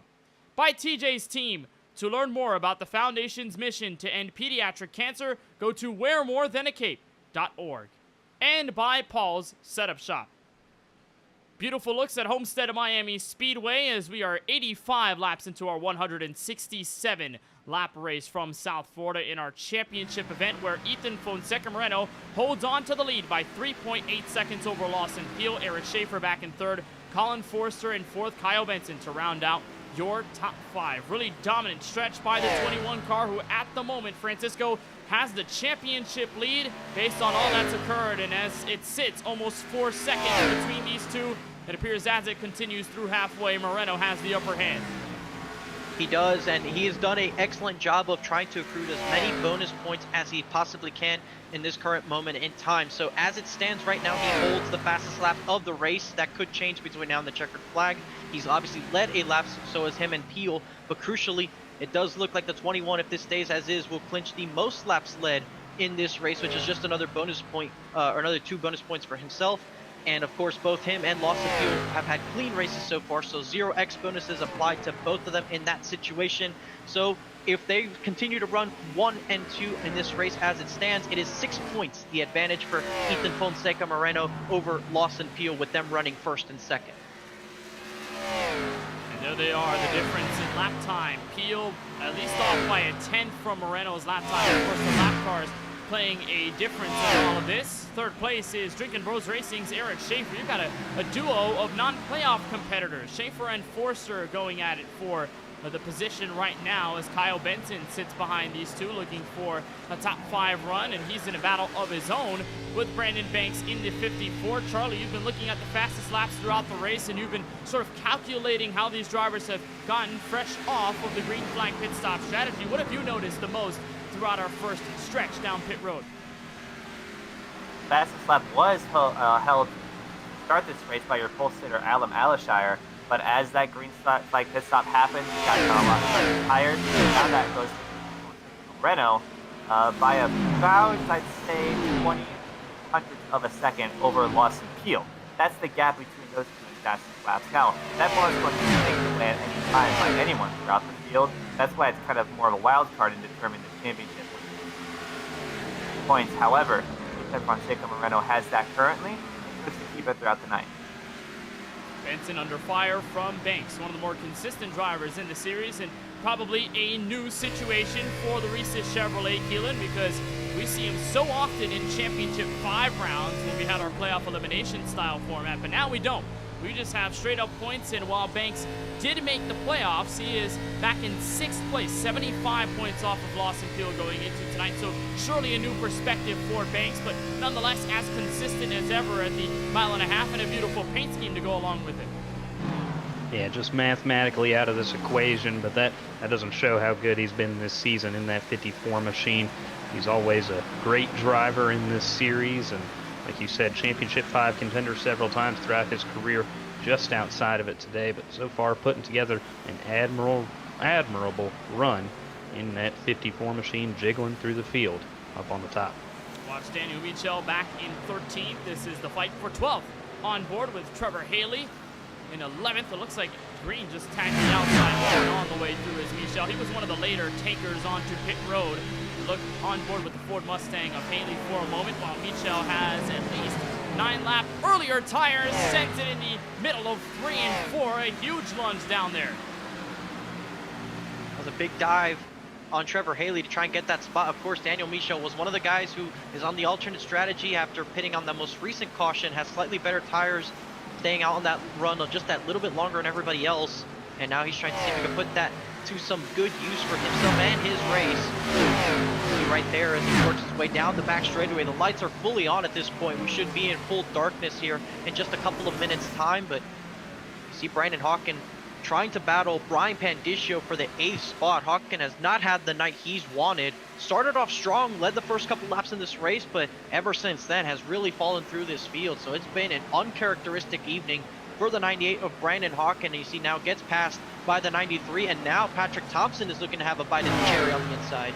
Patrick Thompson on the inside gets the best of Brandon Hawkins. Now in jeopardy of falling outside of the top 10, something we've really never seen out of the Canadian driver for Skybox Racing. Every single one of his 4-wide racing TJ's Team Series starts have ended in a top 10 finish, but now Keelan on the verge of being outside of it with Daniel Micho on way better tires out of turn 4, while Thompson tries to look underneath Pandiccio.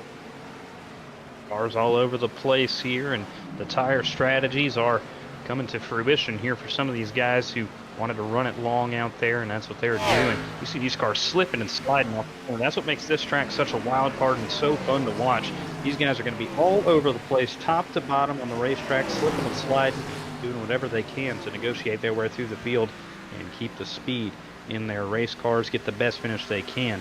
So this battle from 8th on back, it's like a hornet's nest back here. Standout driver in the 4-wide racing playoffs is Ryan Pandiccio. Him and Patrick Thompson have made statements. One of the 4 rookies in the playoffs this year. Really good to see them run inside the top 10. Very contentious run by all of them. Obviously, they're not in a position to win a championship, but very exciting to see them have the seasons that they have. Nonetheless, as we look back at Ethan Fonseca Moreno, now up by 4.5 seconds over Lawson Peele. The gap only continues to balloon as we have breached halfway, and we are almost at lap number 100 with 67 laps remaining and about 4 or so trips around this South Florida 1.5-mile circuit. Let's go through the field here on the KBueno Racing Network, and we will start with, of course, your race leader, the California native of Ethan Fonseca Moreno, in a chance to win his first ever title. Going to look to become the second ever KBueno Racing driver to win a 4-wide championship, and he has done so right now in dominating fashion. Took the lead away midway through the first sector of the race, and he has never looked back. Moreno told me earlier in the broadcast that he just wanted to not think about this race, and yesterday he told me that if he wanted to win a championship, he would have done it this way. With the way the season's gone and all the heartbreak, all of the emotional swings, Moreno in a great chance to win his first ever title. Still needs about a pit stop or so to actually make it concrete. Moreno leads by about 4 seconds, Francisco. And his rival right now is running in P2, so first and second by your championship contenders. Lawson Peele, as it stands right now, is 6 points behind the driver of the 21. If he wants to win this championship as it runs right now, he has to go up there and pass your race leader to win the championship. He came up 1 spot short last season, finished second in the point standings, does not want to do that again. He wants to become the first multi-time champion in 4-wide racing history.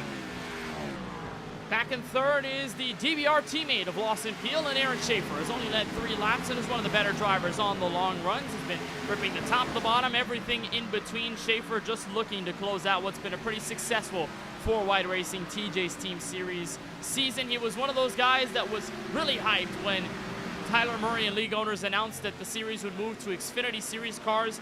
Maybe has some thoughts about the series returning to the next gens for Season 7, but nonetheless, Schaefer having a phenomenal run, worthy of a top 3 right now. Gonna look to hold on to it, Keelan. Back in the 4th position sits Kyle Benson in the Cheez-It machine. It seems like every race you tune into this season, that Cheez-It car has been near the front, and that's showing tonight as he came in 14 points down on a championship. Running the race he needs to run right now, hoping things fall apart in front of him for the top 2 as he tries to hunt down the championship this evening. Been an up and down day, been involved in 2 separate incidents, but has kept that 38 car true to his line. He has not yielded to anybody on the racetrack. He has that car sitting pretty in 4th position. And back in 5th is the 54 of Brandon Banks. Several chances to win a championship in this series from about Season 3 to Season 5. Not in the running for the title this time around, but there's always good to say when Brandon Banks is on the racetrack. Has been bearing this Risa scheme ever since, I don't know when, but it's been a really long time. Winner at Talladega earlier this season. He's had a pretty good running so far. Finished in 16th at Phoenix last week, so certainly looking to just end the campaign on a high note, Francisco.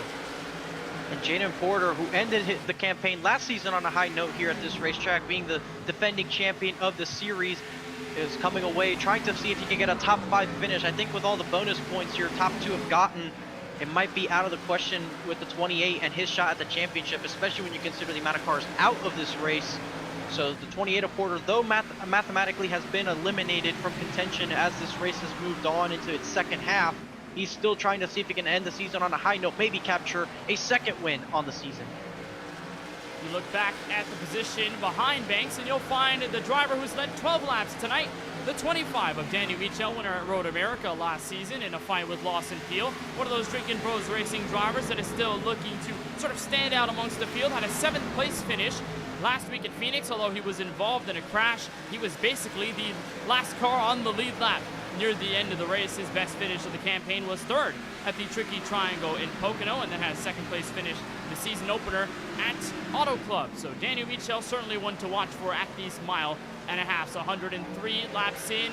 Good note, Francisco Lawson Peele is pitting now.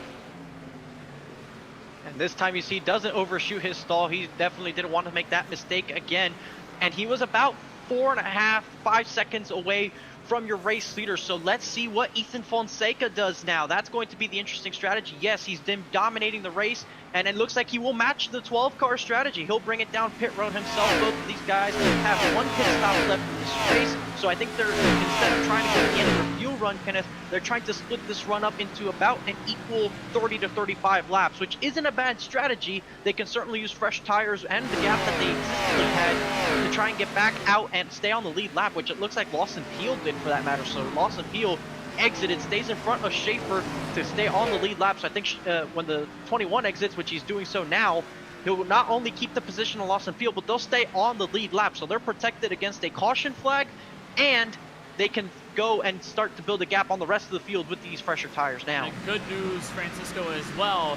There's Colin Forster on pit road, bit of rear end damage. He joins AJ Green and Adam Alashire, the drivers that have come in this time in lap 105. The good news, Charlie, for these drivers now is that because we've had such a long green flag run, it enables these guys to use their tire sets in a usual rhythm. When a lot of cautions come out, you might want to think about using your tire sets more often than you would like to as here's Eric Schaefer down pit road. But because of the strategy we have now, we can do what Francisco mentioned, cut it by at least 35 laps in each stint and still have a usual tire rhythm to work with. Yeah, it's kind of different from what I mentioned a little bit earlier. I mentioned that a potential strategy could be splitting the race in half from their last pit stop before this round of pit stops. But now, yeah, it's kind of becoming a tire strategy where it can now become a 3-stop strategy for these guys. So these guys are starting to cradle their tires a little bit, especially through that pit exit. Don't want to swamp it in the grass at all. But, yes, it's definitely becoming a tire strategy. On board with Kyle Benson, who takes over the race lead. He wants to lead some laps in his pursuit of a 4-wide title, and he's got the 4th place driver in standings, Jaden Porter, right behind. What a move up to the field it's been for the 28. Almost about makes contact with the Ford Mustang up in front. It's their Schaefer coming out of pit road, falling down a lap from your leaders, and you look at the run out of pit road. Moreno in 10th, Lawson Peele back in 12th, gap 6 at 2.1 seconds, Keelan. 2.1 seconds is the gap between these two competitors right here. And Moreno, his hand was forced by Peele when Peele made that pit stop, because you see it now. The gap almost cut in half, really. That's 2.1 seconds. That's insane. And if they would have run another lap, Peele would have had the advantage on him. So Moreno's hand, it was definitely forced. And forced them to come down pit road, try to maintain that position they have on the 12 car. You know, Ethan told me yesterday while we talked for the interview that he's glad that this championship is going to come down to a shootout. These drivers, as much as they have clashed over Season 6, really healthy competition between these two, Francisco. And when I talked to Lawson about Ethan and the adversary that Ethan is compared to some of the others that he's had to face with Championship 5 formats, he told me that Ethan is a worthy adversary, a driver that has really stood out amongst the rest, and one that he knew he was going to have a lot of fun with in this championship race. And he's playing catch-up this time around to the rookie driver, certainly knowing just how strong Moreno is, especially considering that Moreno was not that confident about his abilities at Homestead, now looking like the master out of the two. And I can understand where both of these drivers are coming from. Ethan Fonseca, probably now having never been in a position like this on iRacing, is certainly starting to think, or was thinking before this race, what does it take to run up front and be dominant in this kind of situation? But he's kind of made that happen into his own as the night has progressed, and then Lawson Peele, the veteran, the dominant driver, sees somebody new showing up to the league and being able to take it right to him, and obviously acknowledging the challenge that is the Ethan Fonseca Moreno driver, but also knowing that, yes, this is good for the series, this is good for me. It forces himself to be just that little bit better, to try and find something different, to get an edge every single week, because you didn't have that before and now you do. So having raced against Ethan Fonseca in the past, I definitely know that he forced my hand at times in trying to be better, especially out on the road courses at Sonoma, his home racetrack. Definitely forced my hand there, and we've had a lot of epic battles throughout the years, and seeing him trying to fight for an iRacing championship on one of the biggest stages in iRacing leagues, it's certainly fun to watch as a former competitor of his. I'm sure he's happy to see as well his teammate Jaden Porter leading some laps here, crossing the line to lap 112. Remember, these guys still yet to come down pit road. The total of guys who are still yet to enter the lane are 6, going all the way back to Michael Newbraw, who's on 32 lap old tires, so it will be quite a minute before we see that 6 car for Drinking Bros Racing and the driver out of Elyria, Ohio, come down pit lane. But Charlie, this is going to be fun for these guys up here, because a lot of them are either playoff drivers or non-playoff drivers that don't have a shot at the title. Do you reckon you'd stay out as long as possible and pray for a yellow to come out so you can have all the track position? Yeah, like we said earlier, it's kind of their discretion to see how much they want to be aggressive, knowing that there's people battling for a championship. But yeah, sure, why not? It's the last race of the season, especially for some guys who don't have a race for the season. Why not throw a strategy at the wall, see if it sticks? And yeah, I mean, it'd be a good idea if you were kind of sitting just inside the top 10, looking for a good way to close out the season. There's Patrick Thompson in the 88 New York driver coming in. Lawson Peele and Ethan Fonseca Moreno have broken into the top 10. Moreno now to 5th. Lawson Peele back to 7th, and they've always had a car or so, Keelan, separating the two. We know that Michael Newbraw is going to come down pit road, so that surely will eliminate any traffic, but it only is to the assistance of Moreno. Every time he's got a decent gap plus a car in the way, it will help him moving through traffic be easier, and then for Lawson Peele, make his trek to Moreno much harder.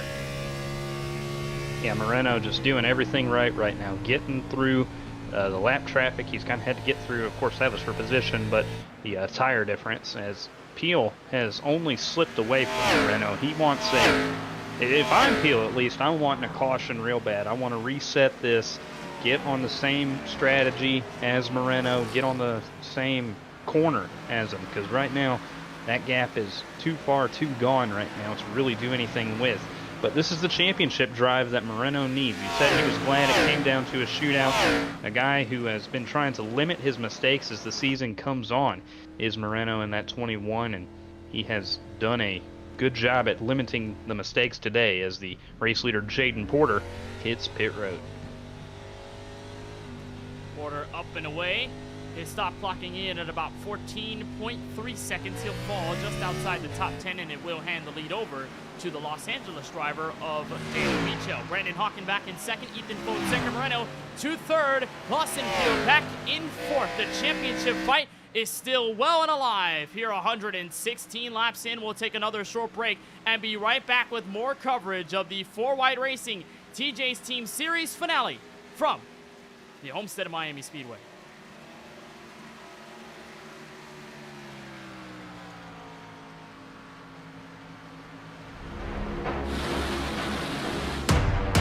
Who wins the race? Kerwin!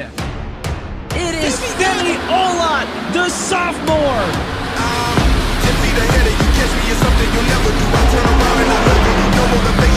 Look, I put myself on the pedestal. This is incredible. This how it feels at the top. Got no incentive to stop. Ain't a chance. Moving the beat and it's right back to sleeping. I use the technique that ain't bringing in energy. All the work and I'm out of here. Part of the team is about to hit. Moving the beat and it's right back to sleeping. I use the technique that ain't got me here. I give it all that I got.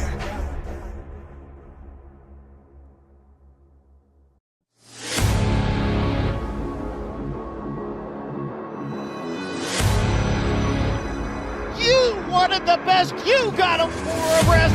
Often imitated, never duplicated. The greatest show on dirt, the World of Outlaws!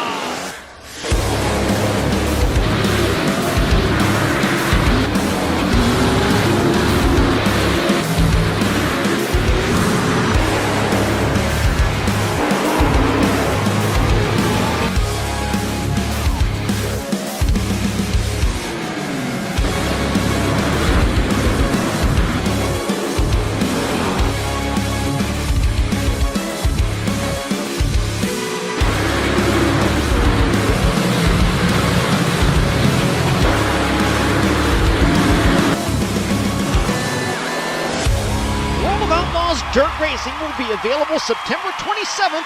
Pre-order your copy today. Racing isn't easy, but experiencing it is. iRacing puts you in the driver's seat with the industry's leading sim racing game. Drive on laser scan replicas of the greatest racing circuits from around the world. Go head-to-head against other drivers chosen by skill-based matchmaking to ensure competitive racing at every level. Compete across all your favorite series. In officially licensed cars, engineered to deliver the most accurate driving experience possible.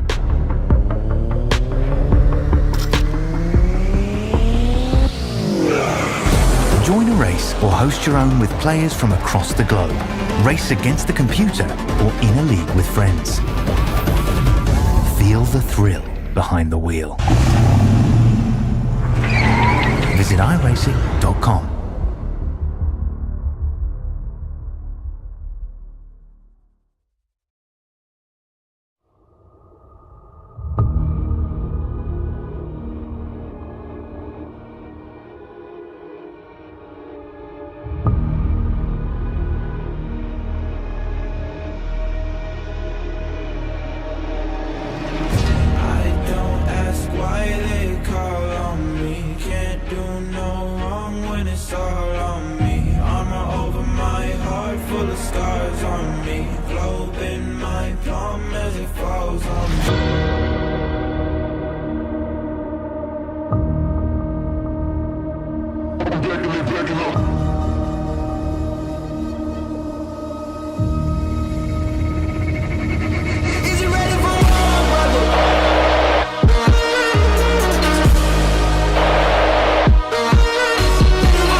What a journey it's been through this championship race. We're glad to have you back with us live on the KBueno Racing Network for the finale of the 4-Wide Racing TJ's Team Series in Season 6. We're 124 laps in the books. Ethan Fonseca Moreno is your race leader as Daniel Michel, who led the race before the break, is on pit road. Kenneth Bueno, Francisco Bacallao, Charlie Beyer, and Keelan Belsha, the gang is all here for coverage of this finale race from South Florida. Moreno, at the moment, has the championship lead by 1. As Daniel Michel comes into pit road, Moreno is still so close to barely getting by Lawson Peele for the title. He just gets around league owner Tyler Murray here. That puts him a lap down to make it 12 cars on the lead lap. Francisco, what a finale this is shaping up to be, and we've got about 6 seconds between your two title fight drivers. We've crunched the numbers. We did all that during that break. It's not like we were doing nothing. So Daniel Michel with this pit stop can go to the end of the race, and with this alternative strategy, he had a gap on Lawson Peele and Ethan Fonseca. Should Daniel Michel hold on once the stops cycle through and win this race, with Ethan Fonseca finishing in P2 and Lawson Peele capturing the 3rd position, if any bonus points as far as fastest lap were to change between now and the end of the race, that will tie the points standings as Ethan Fonseca holds the fastest lap. If it does not change, that is 1 point in his favor. A tiebreaker situation with Ethan having the 4 wins to Lawson Peele's 5 results in Lawson Peele winning the championship. So this points fight is coming down to a potential fastest lap of the race. And with 1 pit stop remaining for both Lawson Peele and Ethan Fonseca, there's a lot on the table to still win this championship, even if it's not a pass on the racetrack. I was about to say, there's still 1 pit stop left, and that might be the money one, Charlie Beyer, to end this race. And if we don't have a caution, that pit stop will be the one that we'll be looking back at for ages, depending on who got the best of the other down pit road. We know that Lawson Peele, every single green flag stop strategy, has pitted at least 1 lap earlier than Moreno. Do you change the strategy if you're the 12, or is it just whatever's working for you right now? Well, I think when it comes down to it, and you know that it's kind of slipping through your fingers as a driver when you're running for this championship, and if it gets further in the race, the driver ahead of you that kind of slips. Now it becomes a moment of desperation. Why not try to go down and try something different? Right now, Lawson Peele is 6 seconds behind Moreno. I'm not sure if that's enough time to pull off a short finish stretch, but when it comes down to it, I think Lawson Peele definitely has the opportunity to try to make something happen, try to take back this championship. It's 6 points now as Ethan holds on to the lead. Look at how close Peele got to Austin Reedy, who was way slow out of turn 4. Remember that 34 car started up front, spun in front of Lawson Peele, got a heap of damage, and has fallen 20 laps down and is now 23rd. That is a huge moment there, Keelan, and they almost touched out of 4. Scary moment right there for those guys, but just get a look here at what happens. And right here, this could have been an opportunity to take a 0x bonus away as well, and that would have been a points deficit. It would ruin the bonus point that Peele is getting in that 12 car now. Those have proven to be oh so important in today's race. As we're mentioning, a fastest lap could decide a championship today, but they make it through unscathed. Another close call to what's been many Francisco for Lawson over the course of tonight. I don't think he's really had a moment to relax. He's either trying to catch up to Moreno or having to dodge some very sketchy situations. That one no different. Yeah, very dangerous right there to almost make contact with the 34 Austin Reedy. But looking at the running order right now, Kenneth, this field has really spread out. We've gone almost 100 laps under the green flag now in this race consecutively. Lawson Peele is 7 seconds behind Ethan Fonseca, but he is about 5 seconds ahead of Eric Schaefer from the third position. So Lawson Peele is effectively in this effective track position. They're both of these guys, they're well ahead of everybody else. They're essentially racing Daniel Michel's alternative strategy between now and lap 167, and depending on the fastest lap situation between now and the checkers, that could play a huge role, which, after having made his pit stop, Daniel Michel did not make a bid towards the fastest lap, so that is still currently held by Ethan Fonseca, but we know that can change after the next main round of green flag pit stops. Know that somebody can take it away, and if they want an extra point, just be about why not doing it. There are some lap traffic that will be a note of in front of Moreno. It starts here with Adam Alashire for the newly formed Team Skybox, winner at Daytona earlier this season, playoff driver, and did run quite well to begin this race from the pole. Unfortunately has not been able to replicate the success later on as the night has fallen. And then there's AJ Green, who Moreno had to beat Charlie Beyer last week at Phoenix Raceway. Really close between those two. Coming down to the line and to the checkered flag, Moreno has to be oh so careful between these guys and even the lap traffic ahead of them, because as he moves forward through the top 10 to set them a lap down, the competition is only going to get tougher. Yeah, and Ethan Moreno has found himself in a lot of exciting finishes. And even on our end, we've seen a lot of exciting championship finishes on KBueno at Homestead-Miami Speedway. Kenneth, looking back on races like the LWRC championship when Aiden Kirker slipped through after contact with Cole Williams and Parker White. You guys remember that pretty well, I'm sure, and it just shows how exciting that thing can get. But over on the 4-wide side here, it's starting to look pretty relaxed. It's looking more like a battle. Which driver can get the most bonus points, where they can slot themselves ahead of the other driver, as Ethan Fonseca Moreno finds himself under a blanket with a lot of drivers right now. You guys remember that one iRacing Bungeon Lawn Care Series finale at Phoenix where Parker White and Aaron Mulrooney got into it? A lot of drama entering turns 1 and 2, I believe it was at the time, or 3 and 4. They're 3 wide behind Moreno there. Kevin DeLeo through the middle, getting underneath his teammate, and that's a heap of skybox to lose, other than AJ Green, all getting through together. But Keelan, I'm sure you probably remember that. Everyone in a fuel fire situation when they found out that Parker White got turned by Mulrooney, a beef that would last until the next season, but one that really decided the championship at that point. It did effectively decide the championship at that point, and so far we haven't had beef today as we inch closer to 30 laps to go. Peele hitting pit road, and this will force Moreno's hands. And if I'm Peele, I'm hot lapping out of this pit box. If anybody's in my ear telling me about that fastest lap bonus point that Ethan Fonseca Moreno has right now, I am hot lapping it out of this box. You're probably not gonna win this race on speed trying to catch Moreno. Unless you get a yellow, it's going to be about those bonus points. Just run as fast as you can out of here. Try to put the best laps down, as it's a clean entry into the stall for the 12 car. And there's Moreno in the background coming down pit road. So he comes in at lap 136. And that's the right strategy, because at this point you are racing the car, so you're taking risk in trying to stay out longer or doing anything like that, as looks like a car will exit right with them. That's a close call. But speaking of risks, but he'll hit the pit road one lap after and essentially just match Lawson Peele, negate any sort of effects. He's been faster on the long run all night long, so essentially just trying to leave the gap where it is and see if he can build on it. Now it's a fight with Daniel Micho, who will take over the race lead here shortly. We know that Daniel always stays out as long as possible with under 30 laps to go when we cross the start-finish line. Micho is surely going to have to come in, maybe. Might get really close, but Micho could just stay out as long as he can on the old tires and might be able to get a race victory. The onboard look from the 12 of Lawson Peele, who, like you guys said, really needed to get a fast lap in order to take the championship lead. Charlie, a big scenario for the 12, and he just has to make sure, too, that he can close in on Moreno, because up until this point, the gap has only grown. It's time for Lawson Peele to hit the loud pedal right now. I'd like to see his telemetry maybe to see if he does capture that fastest lap, or if Ethan Fonseca Moreno furthers his fastest lap in that gap between. But the reason we're mentioning so much, there it is. Lawson Peele, new session fastest lap. That's his first lap on fresh tires, 32.914. He's on the backstretch into turn 3, coming to his first lap on these fresh tires. So we're going to see how that shapes out as he comes out of turn 4. He is pushing every bit of his Chevrolet Camaro, Francisco.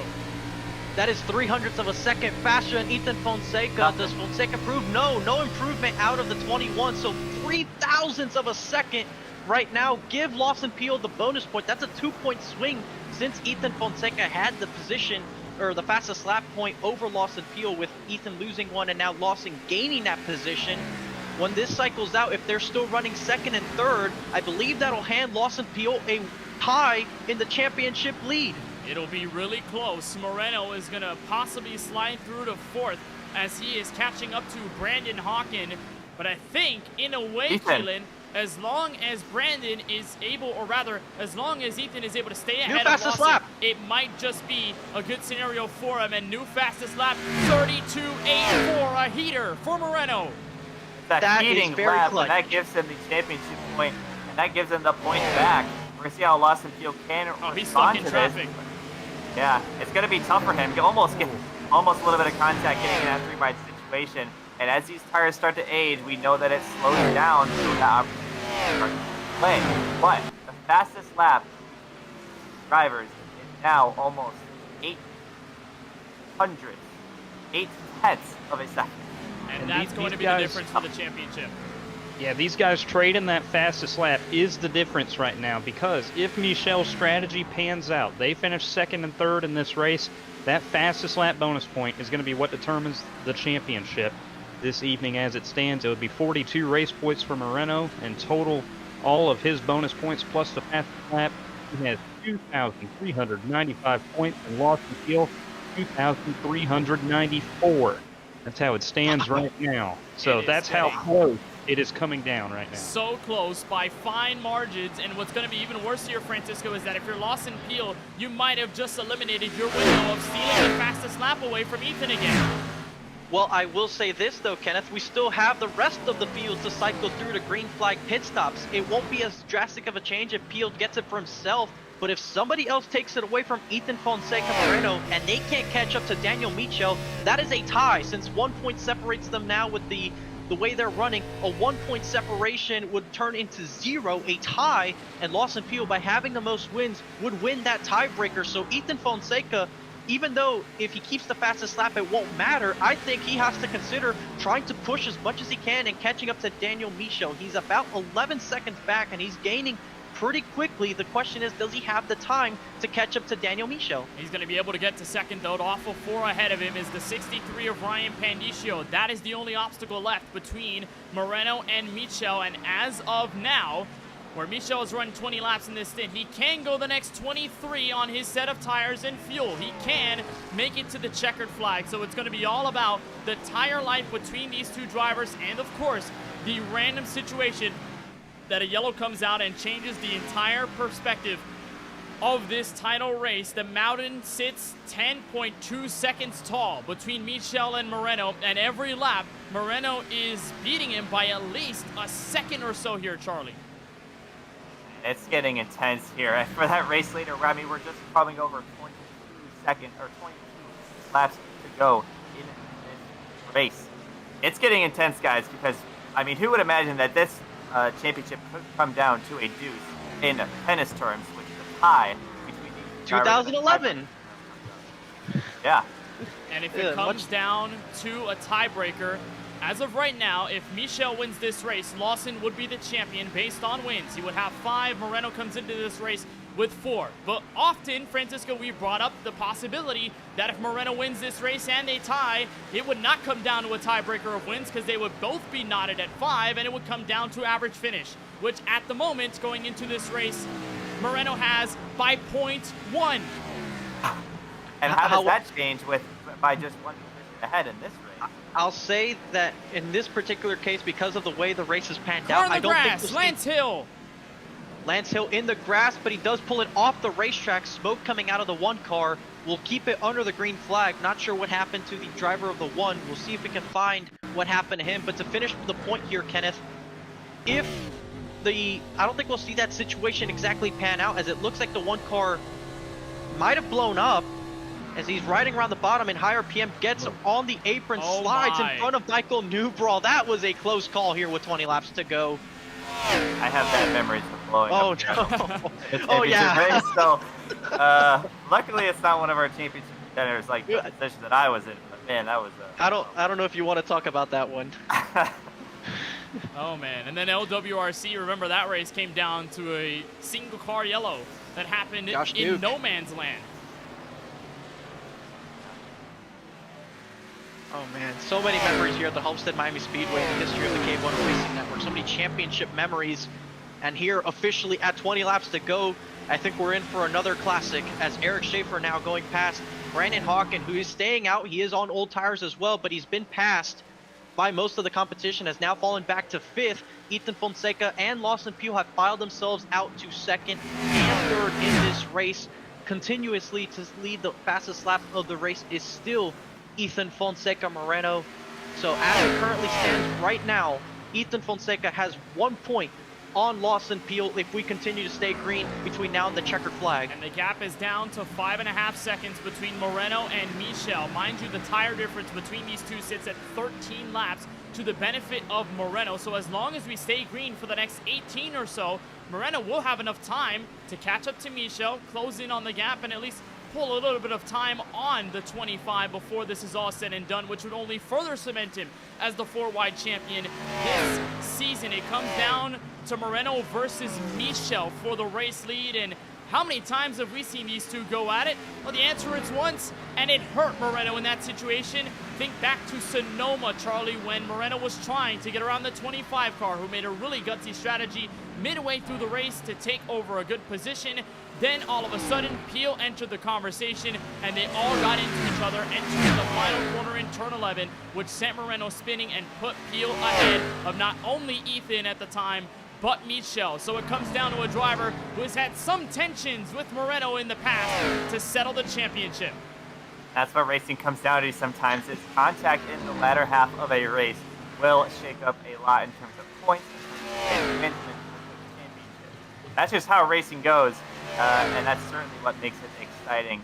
But Moreno has slowly been cutting down that gap, hanging out around 4 seconds to the race leader. And, you know, he's gonna get there. Coming up, coming up, we're gonna see if he'll get it.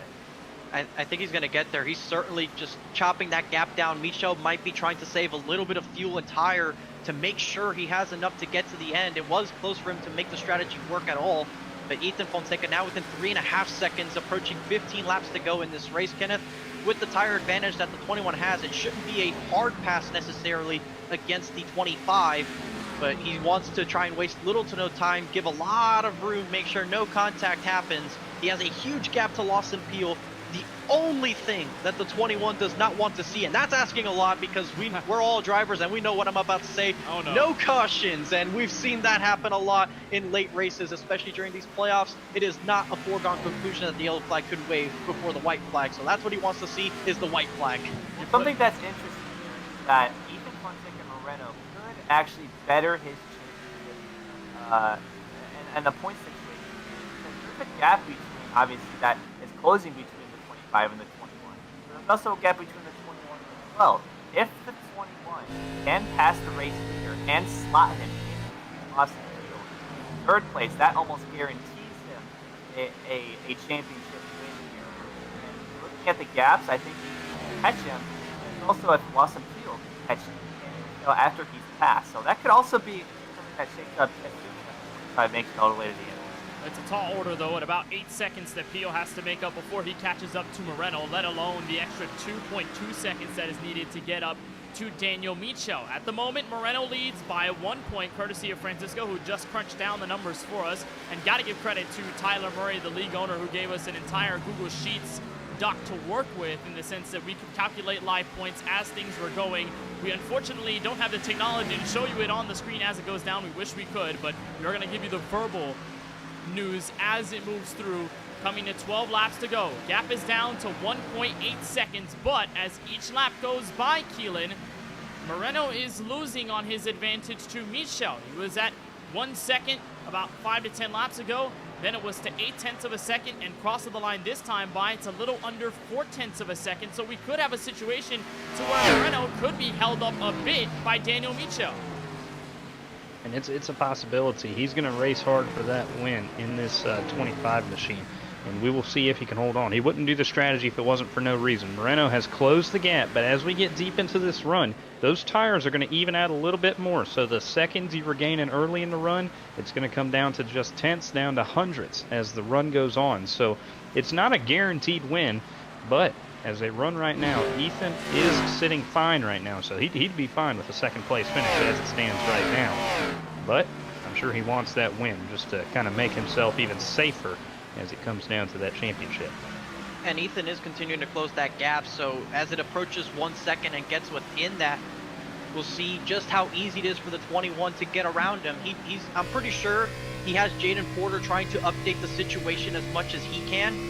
And if he knows the exact situation that we know, then Ethan Fonseca is aware that he does not need to pass Daniel Michel to win this championship. Obviously, if he wants to win the race, that's a separate question. However, he probably is aware he has 8.5 seconds on Lawson Peele currently, and with the championship lead, does not need to take any unnecessary risks if he sees the 25 battling too hard. He can hang back and still claim his championship. Obviously, a caution flag would change that approach entirely, and as we now approach 9 laps to go, it's under a second for the battle for the win. 0.8 of a second, cross of the start-finish line with 9 laps to go.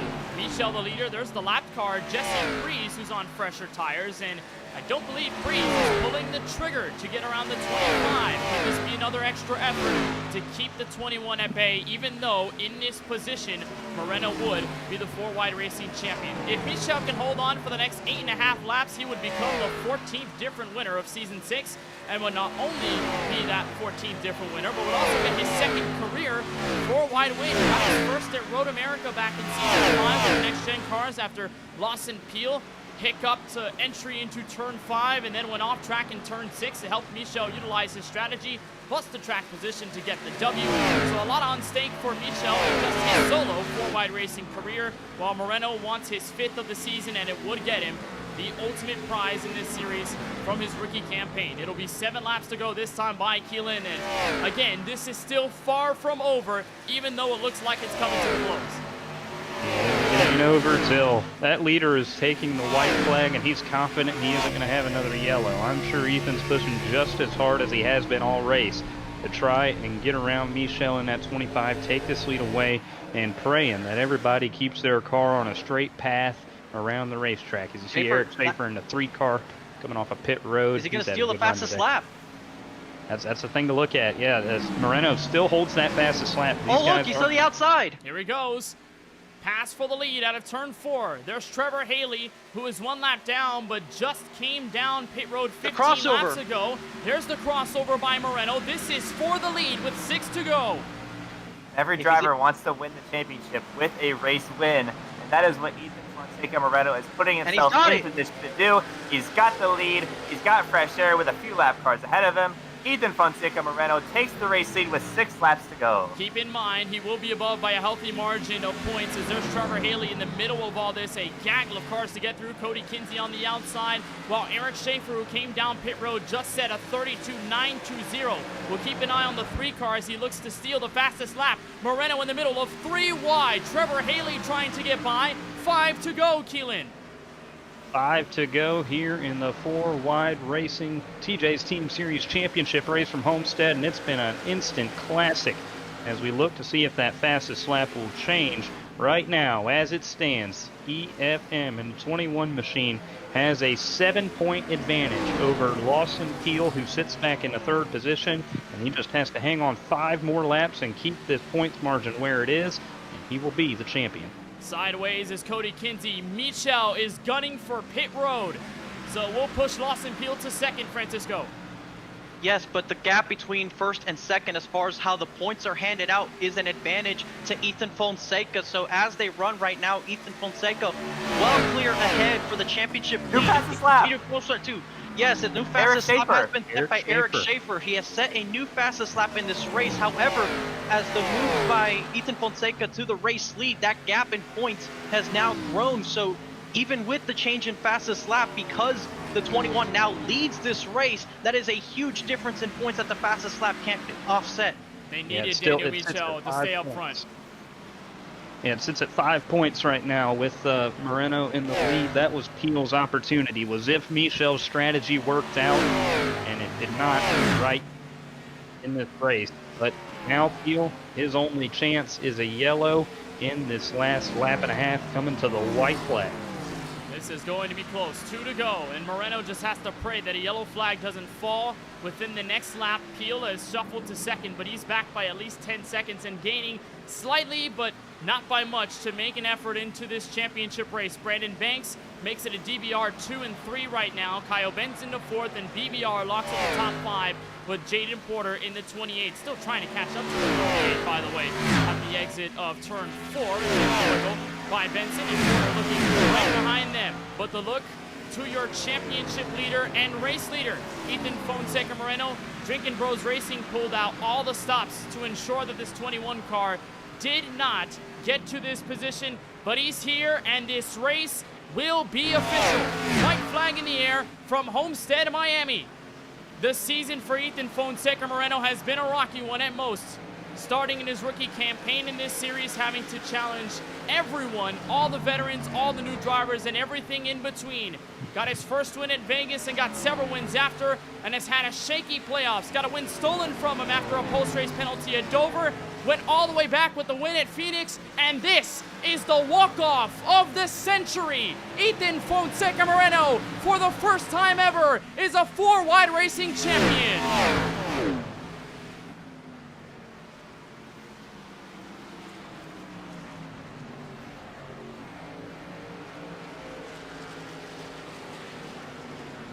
Feeling the elation of victory is going to be that number 21, and the heartbreak and agony of defeat for the 12 of Lawson Peele, but all his BBR teammates are going to come over and celebrate this victory, not only for the team, but for Ethan, a championship that he'll always remember.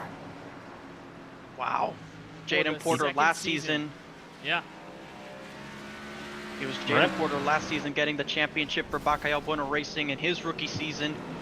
And it's now Ethan Fonseca's turn with the rookie stripes to take away the big trophy. He'll work his way onto the front straightaway in front of the sellout crowd at Homestead-Miami Speedway, and he's going to burn it down until it won't burn it down anymore. Ethan Fonseca Moreno is your Season 6 4-Wide Racing Series champion. And the baton passes from one to another. Jaden Porter did the unbelievable last season by being a driver to topple Lawson Peele and the rest of the competition for his first title. And now Ethan does the same in a season that has treated him so well and so harshly at the same time. Ethan Fonseca Moreno, for the 5th time this season, enters Paul's setup shot victory lane with a championship celebration to follow. And that's now his 3rd win of these playoffs, Kenneth.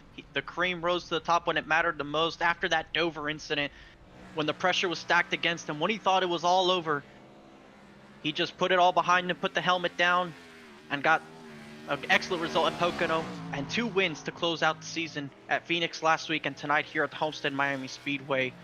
What a recovery it's been by the 21 all playoffs long, just battling adversity as he hits a flipped Colin Forster there in turn 3. I'm sure Ethan Fonseca Moreno, Kenneth, has no words to describe whatever he's feeling right now, and that's why he's taking it out there, just burning it down wherever he can. I brought this quote up several times from our conversation yesterday, as he's going to try to flip over Colin Forster here. Lending hand in turn 1. But when I talked to Ethan, he told me that if there was any way that he'd want to win a championship like this, it would be in this format, because it's been the most challenging season that he's ever had to deal with. It wasn't full-on domination. It wasn't all sorrow. It was a mix of both. And he had to deal with constantly being in and out of the championship fight. And then at Phoenix, with his back against the wall after internet issues disconnected him from the race while leading, put him 2 laps down, found some lucky yellows, and took his talent back to the front to win that race in stunning fashion. And for the first time ever, Ethan Fonseca Moreno gets to celebrate as a 4-wide champion and continues our streak of different champions through the series. Keelan, we have not had a repeat driver take titles. And he just ran the perfect race today, Kenneth. He talked about this rocky season and how he wanted to limit mistakes today. If he was going to win the championship, it would be because he ran a perfect race, and that he did today. From the start of the green flag, he qualified a little further back than I'm sure he wanted to, but you couldn't tell the way he raced.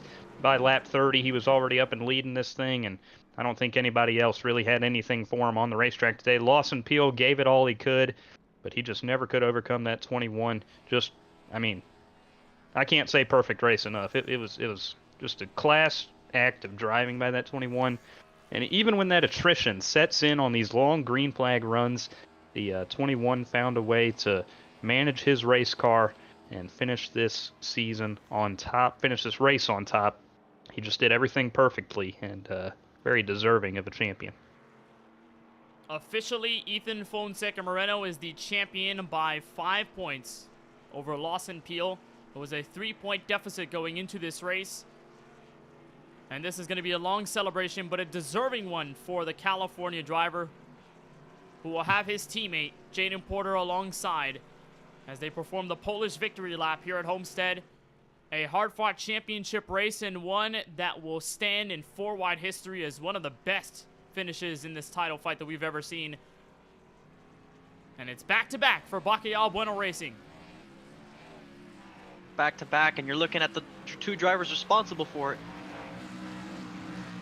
And how about it? Just celebrating even more, doing all that they can to continue until these cars blow to smithereens. Ethan Fonseca Moreno is your champion of Season 6 in the 4-wide Racing TJ's Team Series. Let's take you through the full unofficial results here from South Florida, where at the top is the number 21 of Ethan Fonseca Moreno. Captures not only the win, but the title, a well-deserving one for the 21 car.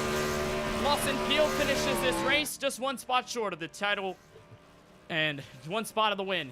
Lawson Peele by 10.7 seconds. It was a tall order for Peele since the drop of the green flag, and it really didn't get any easier. Brandon Banks with a great podium finish to lock this one up in the final race of the season. Kyle Benson, who was 14 points away from a possible championship, just could not put everything together in the right way. Ends up 4th, though, with a really great finish. Jaden Porter, who you saw celebrating there with the 21 of Moreno, he ends up as the last driver in the top 5 before you get to Patrick Thompson, the rookie driver, doing a nice job at 6th place at the end of this one. 7th to Brandon Hawken, 8th to Trevor Haley, Ryan Pandicio, and Daniel Micho Francisco round out the top 10. P11 is going to go to Eric Schaefer, who made that pit stop to take the fastest lap away, and he did so, but unfortunately for him and his hopes of helping his teammate, Ethan Fonseca's race win was enough to capture the championship. Tyler Murray, league owner, will finish in the 12th position. Adam Alashar will finish in 13th. Daniel Moore rounds out in the 14th position, with Craig Parks finishing in the 15th position. Michael Newbraw will finish in 16th. Kevin D'Elia will finish in 17th. AJ Green rounds out in the 18th position. Cody Kinsey will finish 19th, with Jesse Freeze rounding out your top 20. And then behind them, everybody to finish this field, starting with Christopher Bishop, 16 laps down in 21st. Colin Forrester back in 22nd.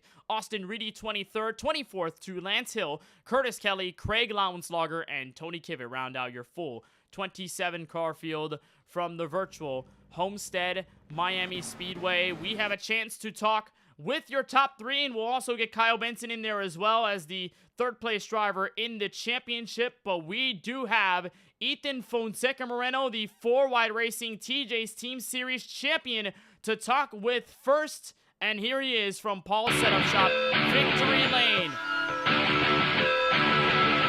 Guitar riffs of celebration. Ethan, your first ever title in this series, and you perform a masterclass race to get this title in this fashion. What does this mean to you, plain and simple? This is amazing. I mean, I never would have thought that the run that I had would ever happen. I'm just so speechless. This is wow. This means a lot. And you did it in such a clean way, battling for fastest lap points, but you basically carried the most laps led points with 87 on the night. And it felt like ever since you took away the lead, you really could not be stopped. What was it about this car? What was it about this race that made you so invincible for most of the race, even through all of the green flag strategy? Oh, I was determined to win this race, as I am always to do every race, especially at these last 5 races. This is the most pressure I've kind of felt in a while, and I felt like I had to get it done, like I said in the interview earlier. So yeah, just lots of not many laps put in, but just I did the best I could, and I'm glad to come away with the championship. You do it by 5 points over Lawson Peele. Mind you, the gap was 3 points going into this race, and you told us that you didn't really want to think about this one all too much. You didn't want to get in your own head. You just wanted to lock in and get this race done with as focused as possible.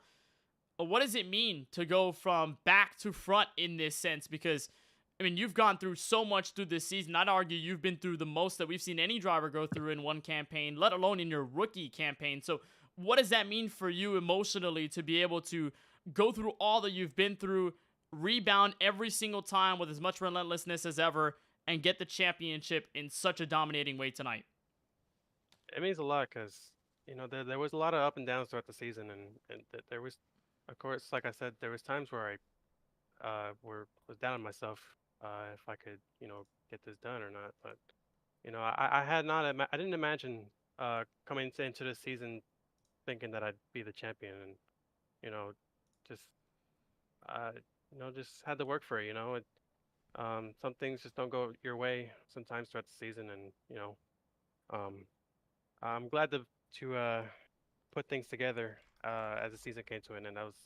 I gotta say, that was a really clutch ending of the season there.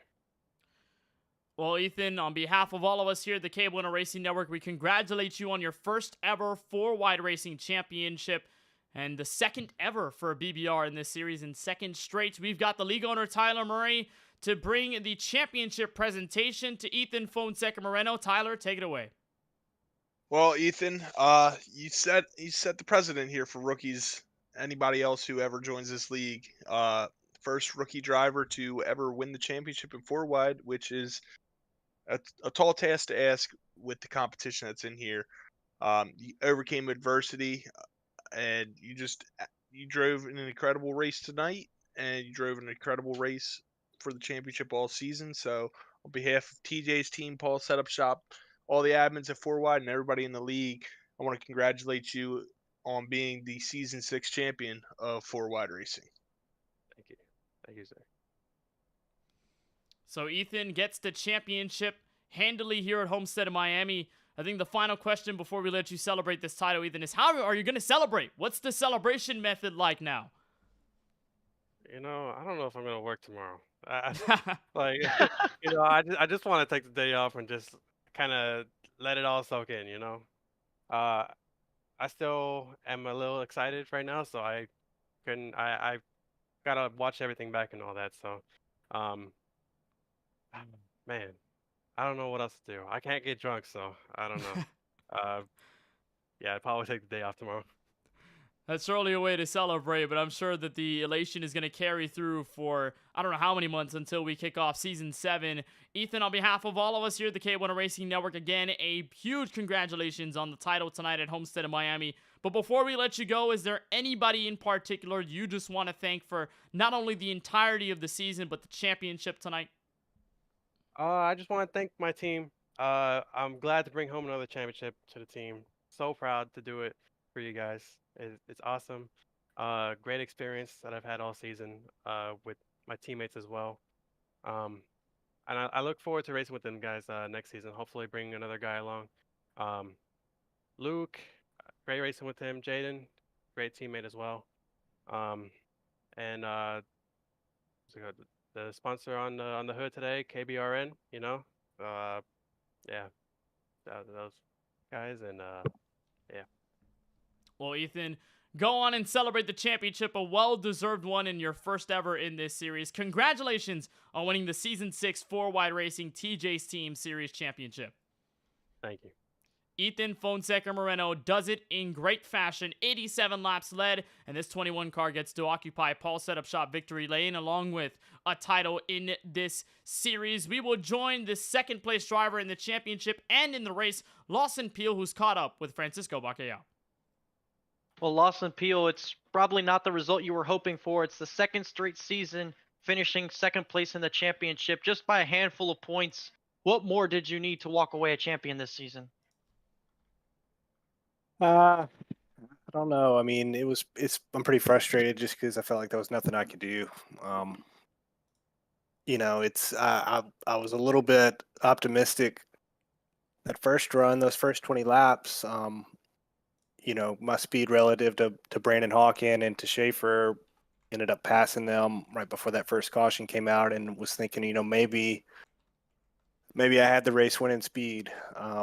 But obviously didn't. Was just lacking that, little bit that I've been talking about all year, where it's just something I don't have quite figured out. And I guess that's what I needed, and just hadn't been able to get it.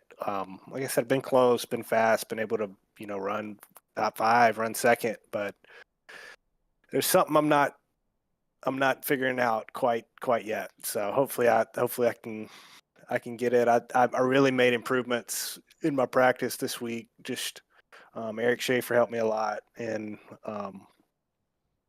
I was optimistic, thinking we had a chance, but I knew it was going to be tough, and I was kind of fearful of this scenario playing out, where even if I finished second, it's just I didn't have enough of a buffer there for that to be enough. So did all I could, but yeah, just didn't really feel like there was anything I could do there. So we saw early in the race, there was a moment there on a restart where it looks like the car got stuck in neutral. So firstly, curious as to what happened there. And then secondly, on the pit stop where you slid through your stall. Yeah, so I just missed the shift. And once I missed it, I was sitting there pegging the gas, and you got to let off the gas to go back in gear. And so I just sat there and just really messed that up bad. I don't know. I don't really think that would have been the difference, but I think my only chance would have been if that very first caution with Lance Hill and Tony didn't happen. Maybe if the whole race went green, I could have just, maybe kept the lead for a little bit there, and maybe been just competitive enough to race Ethan, or to just have a little better track position. Because once I missed that shift and got back, there was just no way I was gonna run down. I felt like I was even there for a little bit, and then just started to lose it. So I don't know. It was frustrating. And would you say your car was better when the sun was out compared to the night hours? I think so. I mean, I think the very first run of the day was I felt the best there. I did the whole race, so especially I was being really patient, and I took really good care of my tires. And Brandon, Hawken, and Schaefer were racing hard there, and got the lead. And I thought, all right, great. If I felt like I was in a good position to kind of shake out good on that long run, and Ethan had, I think, gotten to third or fourth by that point, and was curious to see, kind of where we were going to be at the end of that first run. Maybe if we would have had that very first green flag stop, I feel like I probably would have known pretty early if I was going to be able to do it or not. But and then when I missed the pit stall too, just slid through. A little too much rear brake, I guess, but again, I don't really think that made the difference because over the course of those runs, he just kept gapping me. So, I mean, it was still a really good performance, not just tonight, Lawson, but all season long. Just probably the bookmark stamp definition of consistency, and it gave you another chance at the championship here tonight. Just give you the floor to help give you the shout outs to everybody that helps make this happen for you and your number 12 X Chevrolet that goes in every single season, and what you're looking forward to most about next season. Yeah, so I am really proud of the consistency, and again, to lead the points for really the whole season. Proud of that, but also to lead really up until the very end, and then to lose it at the very end also stings. So just gotta be consistent next year. As always, thank you to you guys for doing the amazing broadcast as always, and Tyler Murray and Cal Benson, Austin Reedy, and everybody else over there that helps them out on the admin team. All my DVR teammates, and thanks to Eric Schaefer for really helping me out this week, trying to practice and get ready.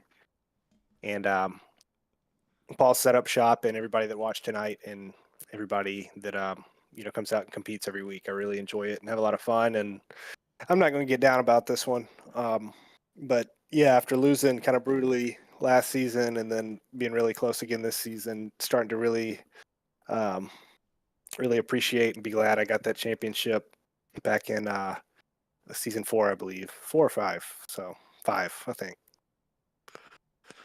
It is season 4, according to our statistics. Well, there you go. I'm sorry. It's still an excellent season by you, Lawson. Still a lot of wins that have come your way, a lot of successes, and obviously opportunities for the championship. Tonight was just not your night, but we wish you luck going into season 7. Enjoy the off season. We hope you have a chance to recoup and refresh and come back ready for some more racing in the fall. So again, congratulations on a fantastic season. And although it was not the result you were hoping for, it was still an excellent season, Lawson. We hope to see more out of you. I appreciate it, Francisco, and congratulations to Ethan for winning the championship. Just rock solid all year, and he just didn't miss a beat tonight. So just awesome performance by him, and congratulations to him and to you guys for being winning team owners 2 seasons in a row now. I know that feels good. So appreciate you guys and everything you do, and see you guys next season. Looking forward to getting back to the next gen. Well, that is Lawson Peele, second place in the running order, second place in the championship. Always got to commend Lawson for all that he's been able to do in his 4-wide career, including tonight. We will take a moment to talk with the third driver in the championship, coming home in 4th place at the start-finish line, and that is Kyle Benson, driver of the number 38. Kyle, it was more of an uphill battle for you throughout tonight, especially given what happened on one of the big cautions early on in the race. You got tagged by your teammate Austin Reedy. You fell back to 15th after getting some damage fixed on pit road, and you spent the bulk of this race just trying to get back to a position and get closer to Lawson and Ethan. What was this race like for you overall?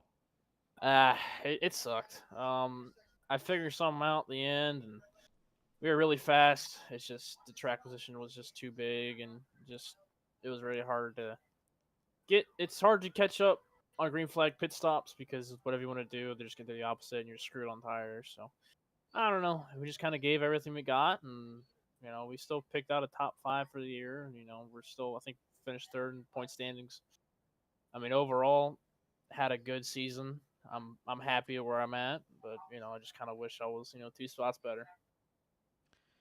And talk about, again, the difficulty of trying to get position in green flag stops. How important would a yellow have been to either resetting the field and resetting your placement? And in a way, what kind of outstretched hands did you need to have in order to give yourself that fighting chance versus Lawson and Ethan near the end? I mean, it's hard to predict cautions. The one run I kind of stayed out long to hope for a caution, but really, I think a caution would have helped me out a lot because it would have reset the field and we would have been, on even playing field. But it's hard to predict those, and it feels like when you stay out, it's not gonna happen. When you pit early, it happens. So it's hard to manage that. But yeah, I don't know. It's really needed just to have better track position.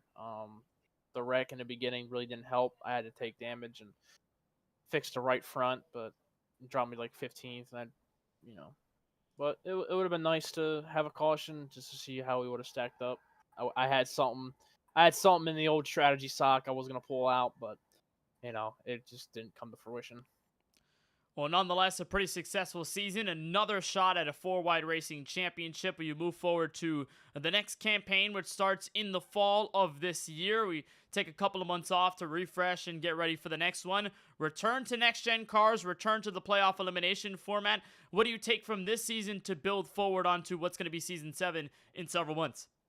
Man, I don't know if I'm going to win a championship in this dang league. It's tough, having almost... I had 5 chances at it, and now it's kind of like, am I really going to get one, or is it just going to be one of those guys that always are at the end but can't put it off? But I'm excited to where the season's going to come to next year. We revamped pretty much the league this year and threw a lot of stuff at the wall, and it stuck. So I'm very happy of where the league came from because this is probably the most competitive it's been in the last 4 years.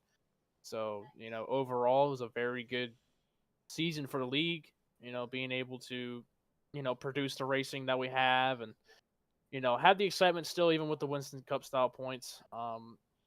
But, just we're going to go back to normal, and we're going to see what happens this year with the next gen and the elimination style. We're going to see if I can get another championship because it's definitely tough, but we're just going to keep putting our head down and keep moving forward.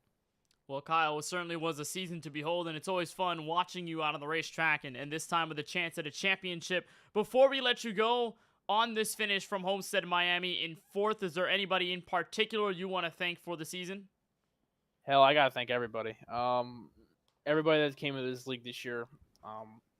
Like I said beforehand, we had probably the best season in 4-wide history. Just in general with the competitive drivers and good racing all around and good schedule, and the stuff we did this year was definitely a lot of fun. I'm very like me, Tyler, and all the admin guys are very happy at where the league's at this year, and we're excited for next year. We can't wait for it to start. You guys have definitely stepped up your production, and it's been awesome to see. Who'd have known? In Season 2, we picked up some guy named Kenneth Bueno, and now we're here.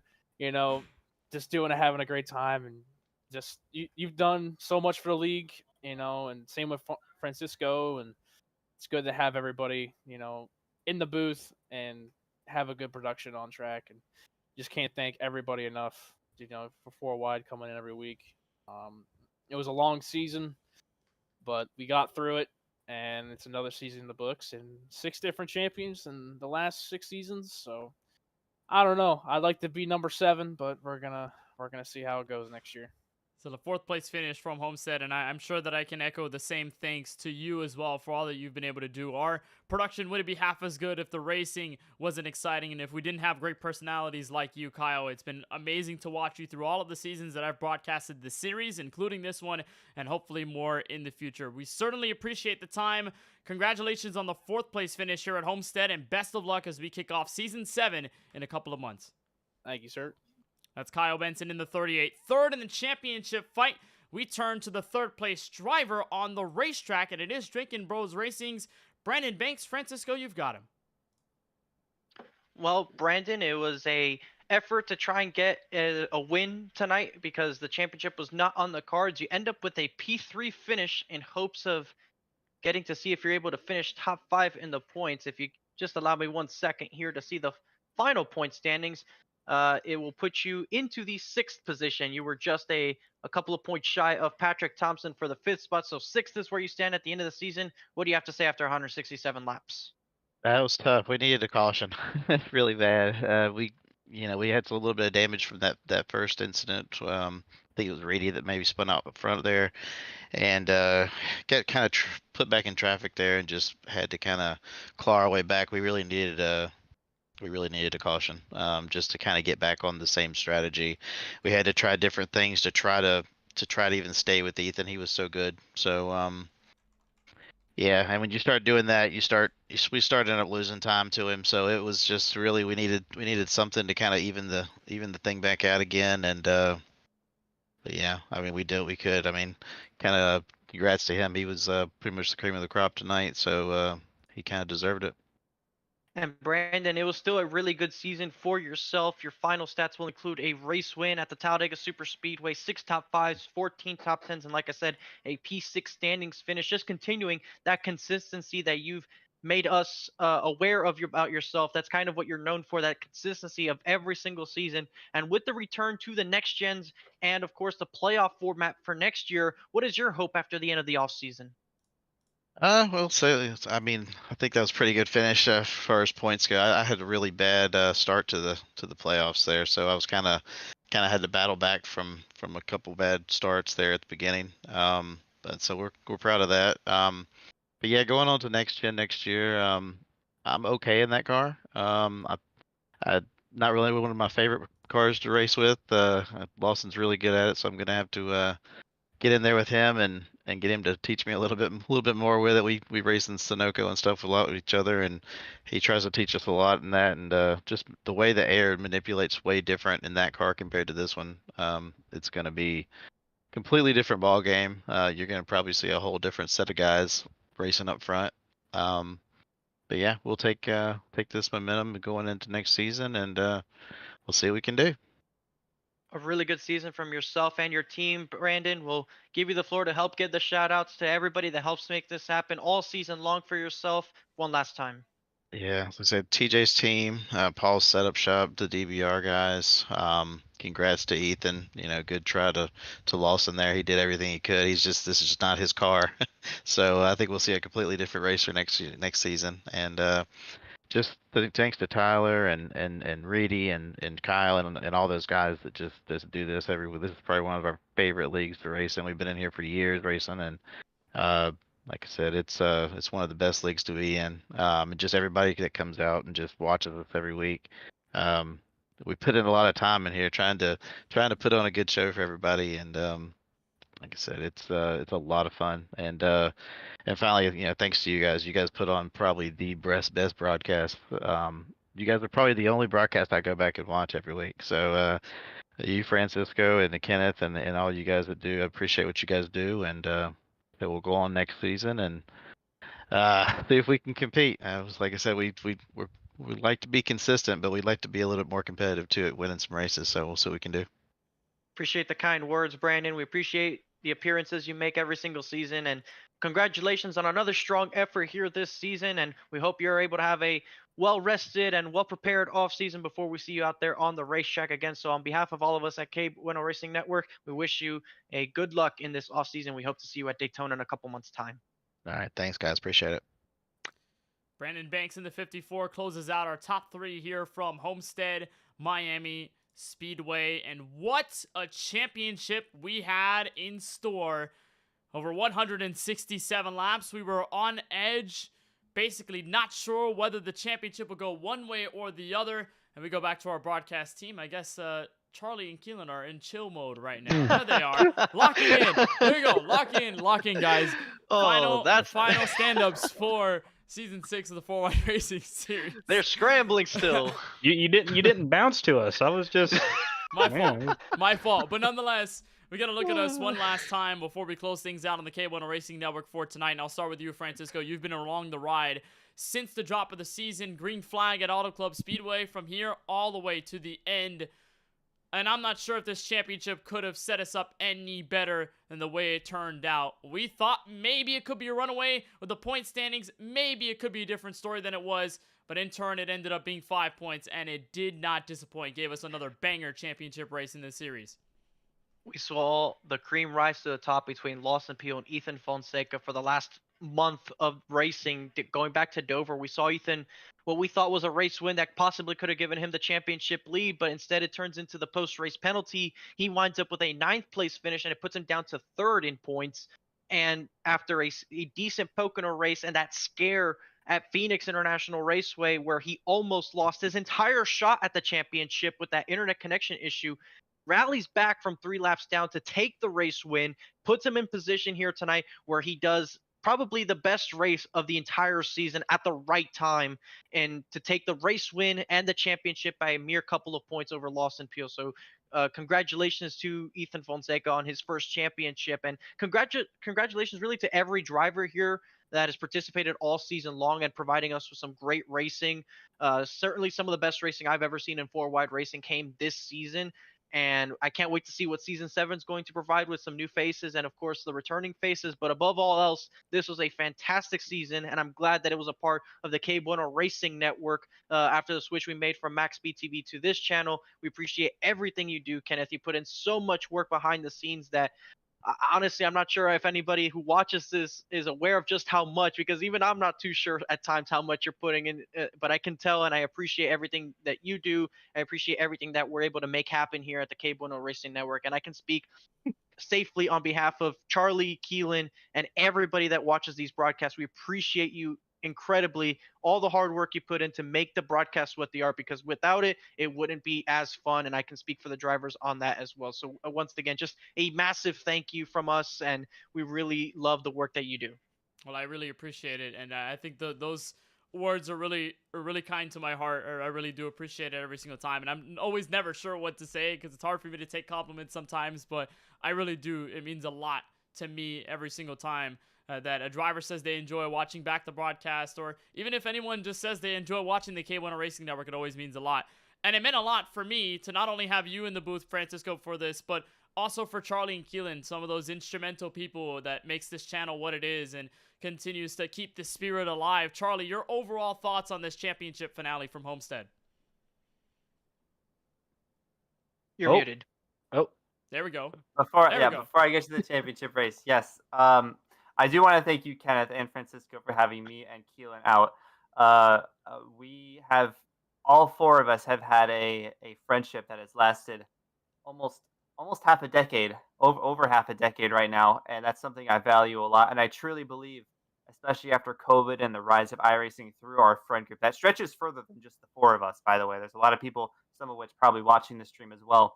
I truly think that KBRN and iRacing itself has been instrumental in making us all very close to each other personally, and in a friendship group that I think is going to last for a very long time. And it already has. We've been through thick and thin, and now we're starting to get a little bit old, I think. So, but yeah, man, it's thank you, Kenneth. And the reception that you get from us, the reception that you get from the drivers is all part of you, Francisco, hard work. And I'm glad to be a part of that and a role of that early on in KBueno. And that's something that I value a lot. But to the race itself, I do think that this is on the upper end of the most exciting championship races that we've featured on KBRN. I have never, I don't think in a points setting on iRacing where a lot of drivers are grinding for points instead of racing next to each other and kind of a Final Four format, I don't think I've ever been more excited watching a race on sim racing when it comes down to that. So I applaud the drivers for a great season. I applaud the league owners for setting the stage for this to let the drivers kind of make their own stories and kind of getting Kenneth an empty canvas to make his own stories through all of the work that he does in the broadcast. So kudos to everyone involved in this. Thank you for having me. It was fun to tune in every once in a while during the season, especially during the playoffs. I can't wait to watch again next season. So that's all that I got to say. Keelan, I'll toss to you last. What are your thoughts overall on tonight? Man, what a night! What a night! I've never. I talked about it in a pre-race show. It's so rare that in a season-long format, especially what was this? 28 races. I mean, Yeah. that is a huge long season. And after the 27 before tonight, it came down to a 3-point gap between the top two. And that's just so rare, something you get on iRacing, unless you throw them all, reset their points in the final race. And this league, they have done such a great job. And I've been watching the races this season. It's been fun to watch. You've had different winners all throughout, and the rookie Ethan Moreno gets the championship. It was just a great race. Had me glued to my school laptop here the whole time. You know, the setup I got right now, you guys should see. It's a laptop on top of a blanket. I got everything. I got everything rigged up right now for this, and I was just excited. I mean, I was hyped all day long. I don't know about you guys. I was excited all day long for today's broadcast because I knew this was the four of us getting together. We got a great championship battle to cover, and the race was just incredible. I've never had Google Chrome open, crunching numbers on a spreadsheet for an entire broadcast. Got my eyes glued to Charlie's screen to see if a fastest lap gets ticked off. Great strategy, great racing, long green flag run to end it. I was glued the whole night. This league, they've done a great job at putting together a great race this evening, and probably one of the favorite broadcasts I've ever done. And that's also kudos to you, Kenneth, and the 4 years of growth I've seen in KBRN, seeing you rise to the status that you are now and where you have come, the places you've been just from broadcasting sim racing. It's really incredible. And I speak for all of us when we say we're proud of you, and we appreciate you not forgetting about us. We're still here with you. If you ever need us, we'll be in this booth. Call us. We'll be here. Unless Charlie retires and he goes to Arizona, I don't know. I'm sure he'll figure out something. He'll be here. We'll figure it out.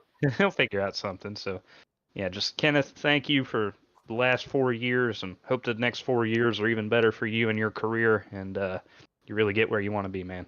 It means the world to me, and the same can go for you guys. For those that really don't know about the history of KBueno Racing Network, it started as a way to get myself into broadcasting and a way to show professional iRacing broadcasts on YouTube. But it was really a channel built on the friendship that I have with all of the people alongside of me. Francisco, a piece of paper that has Charlie Byer underneath it, and Keelan Belsha.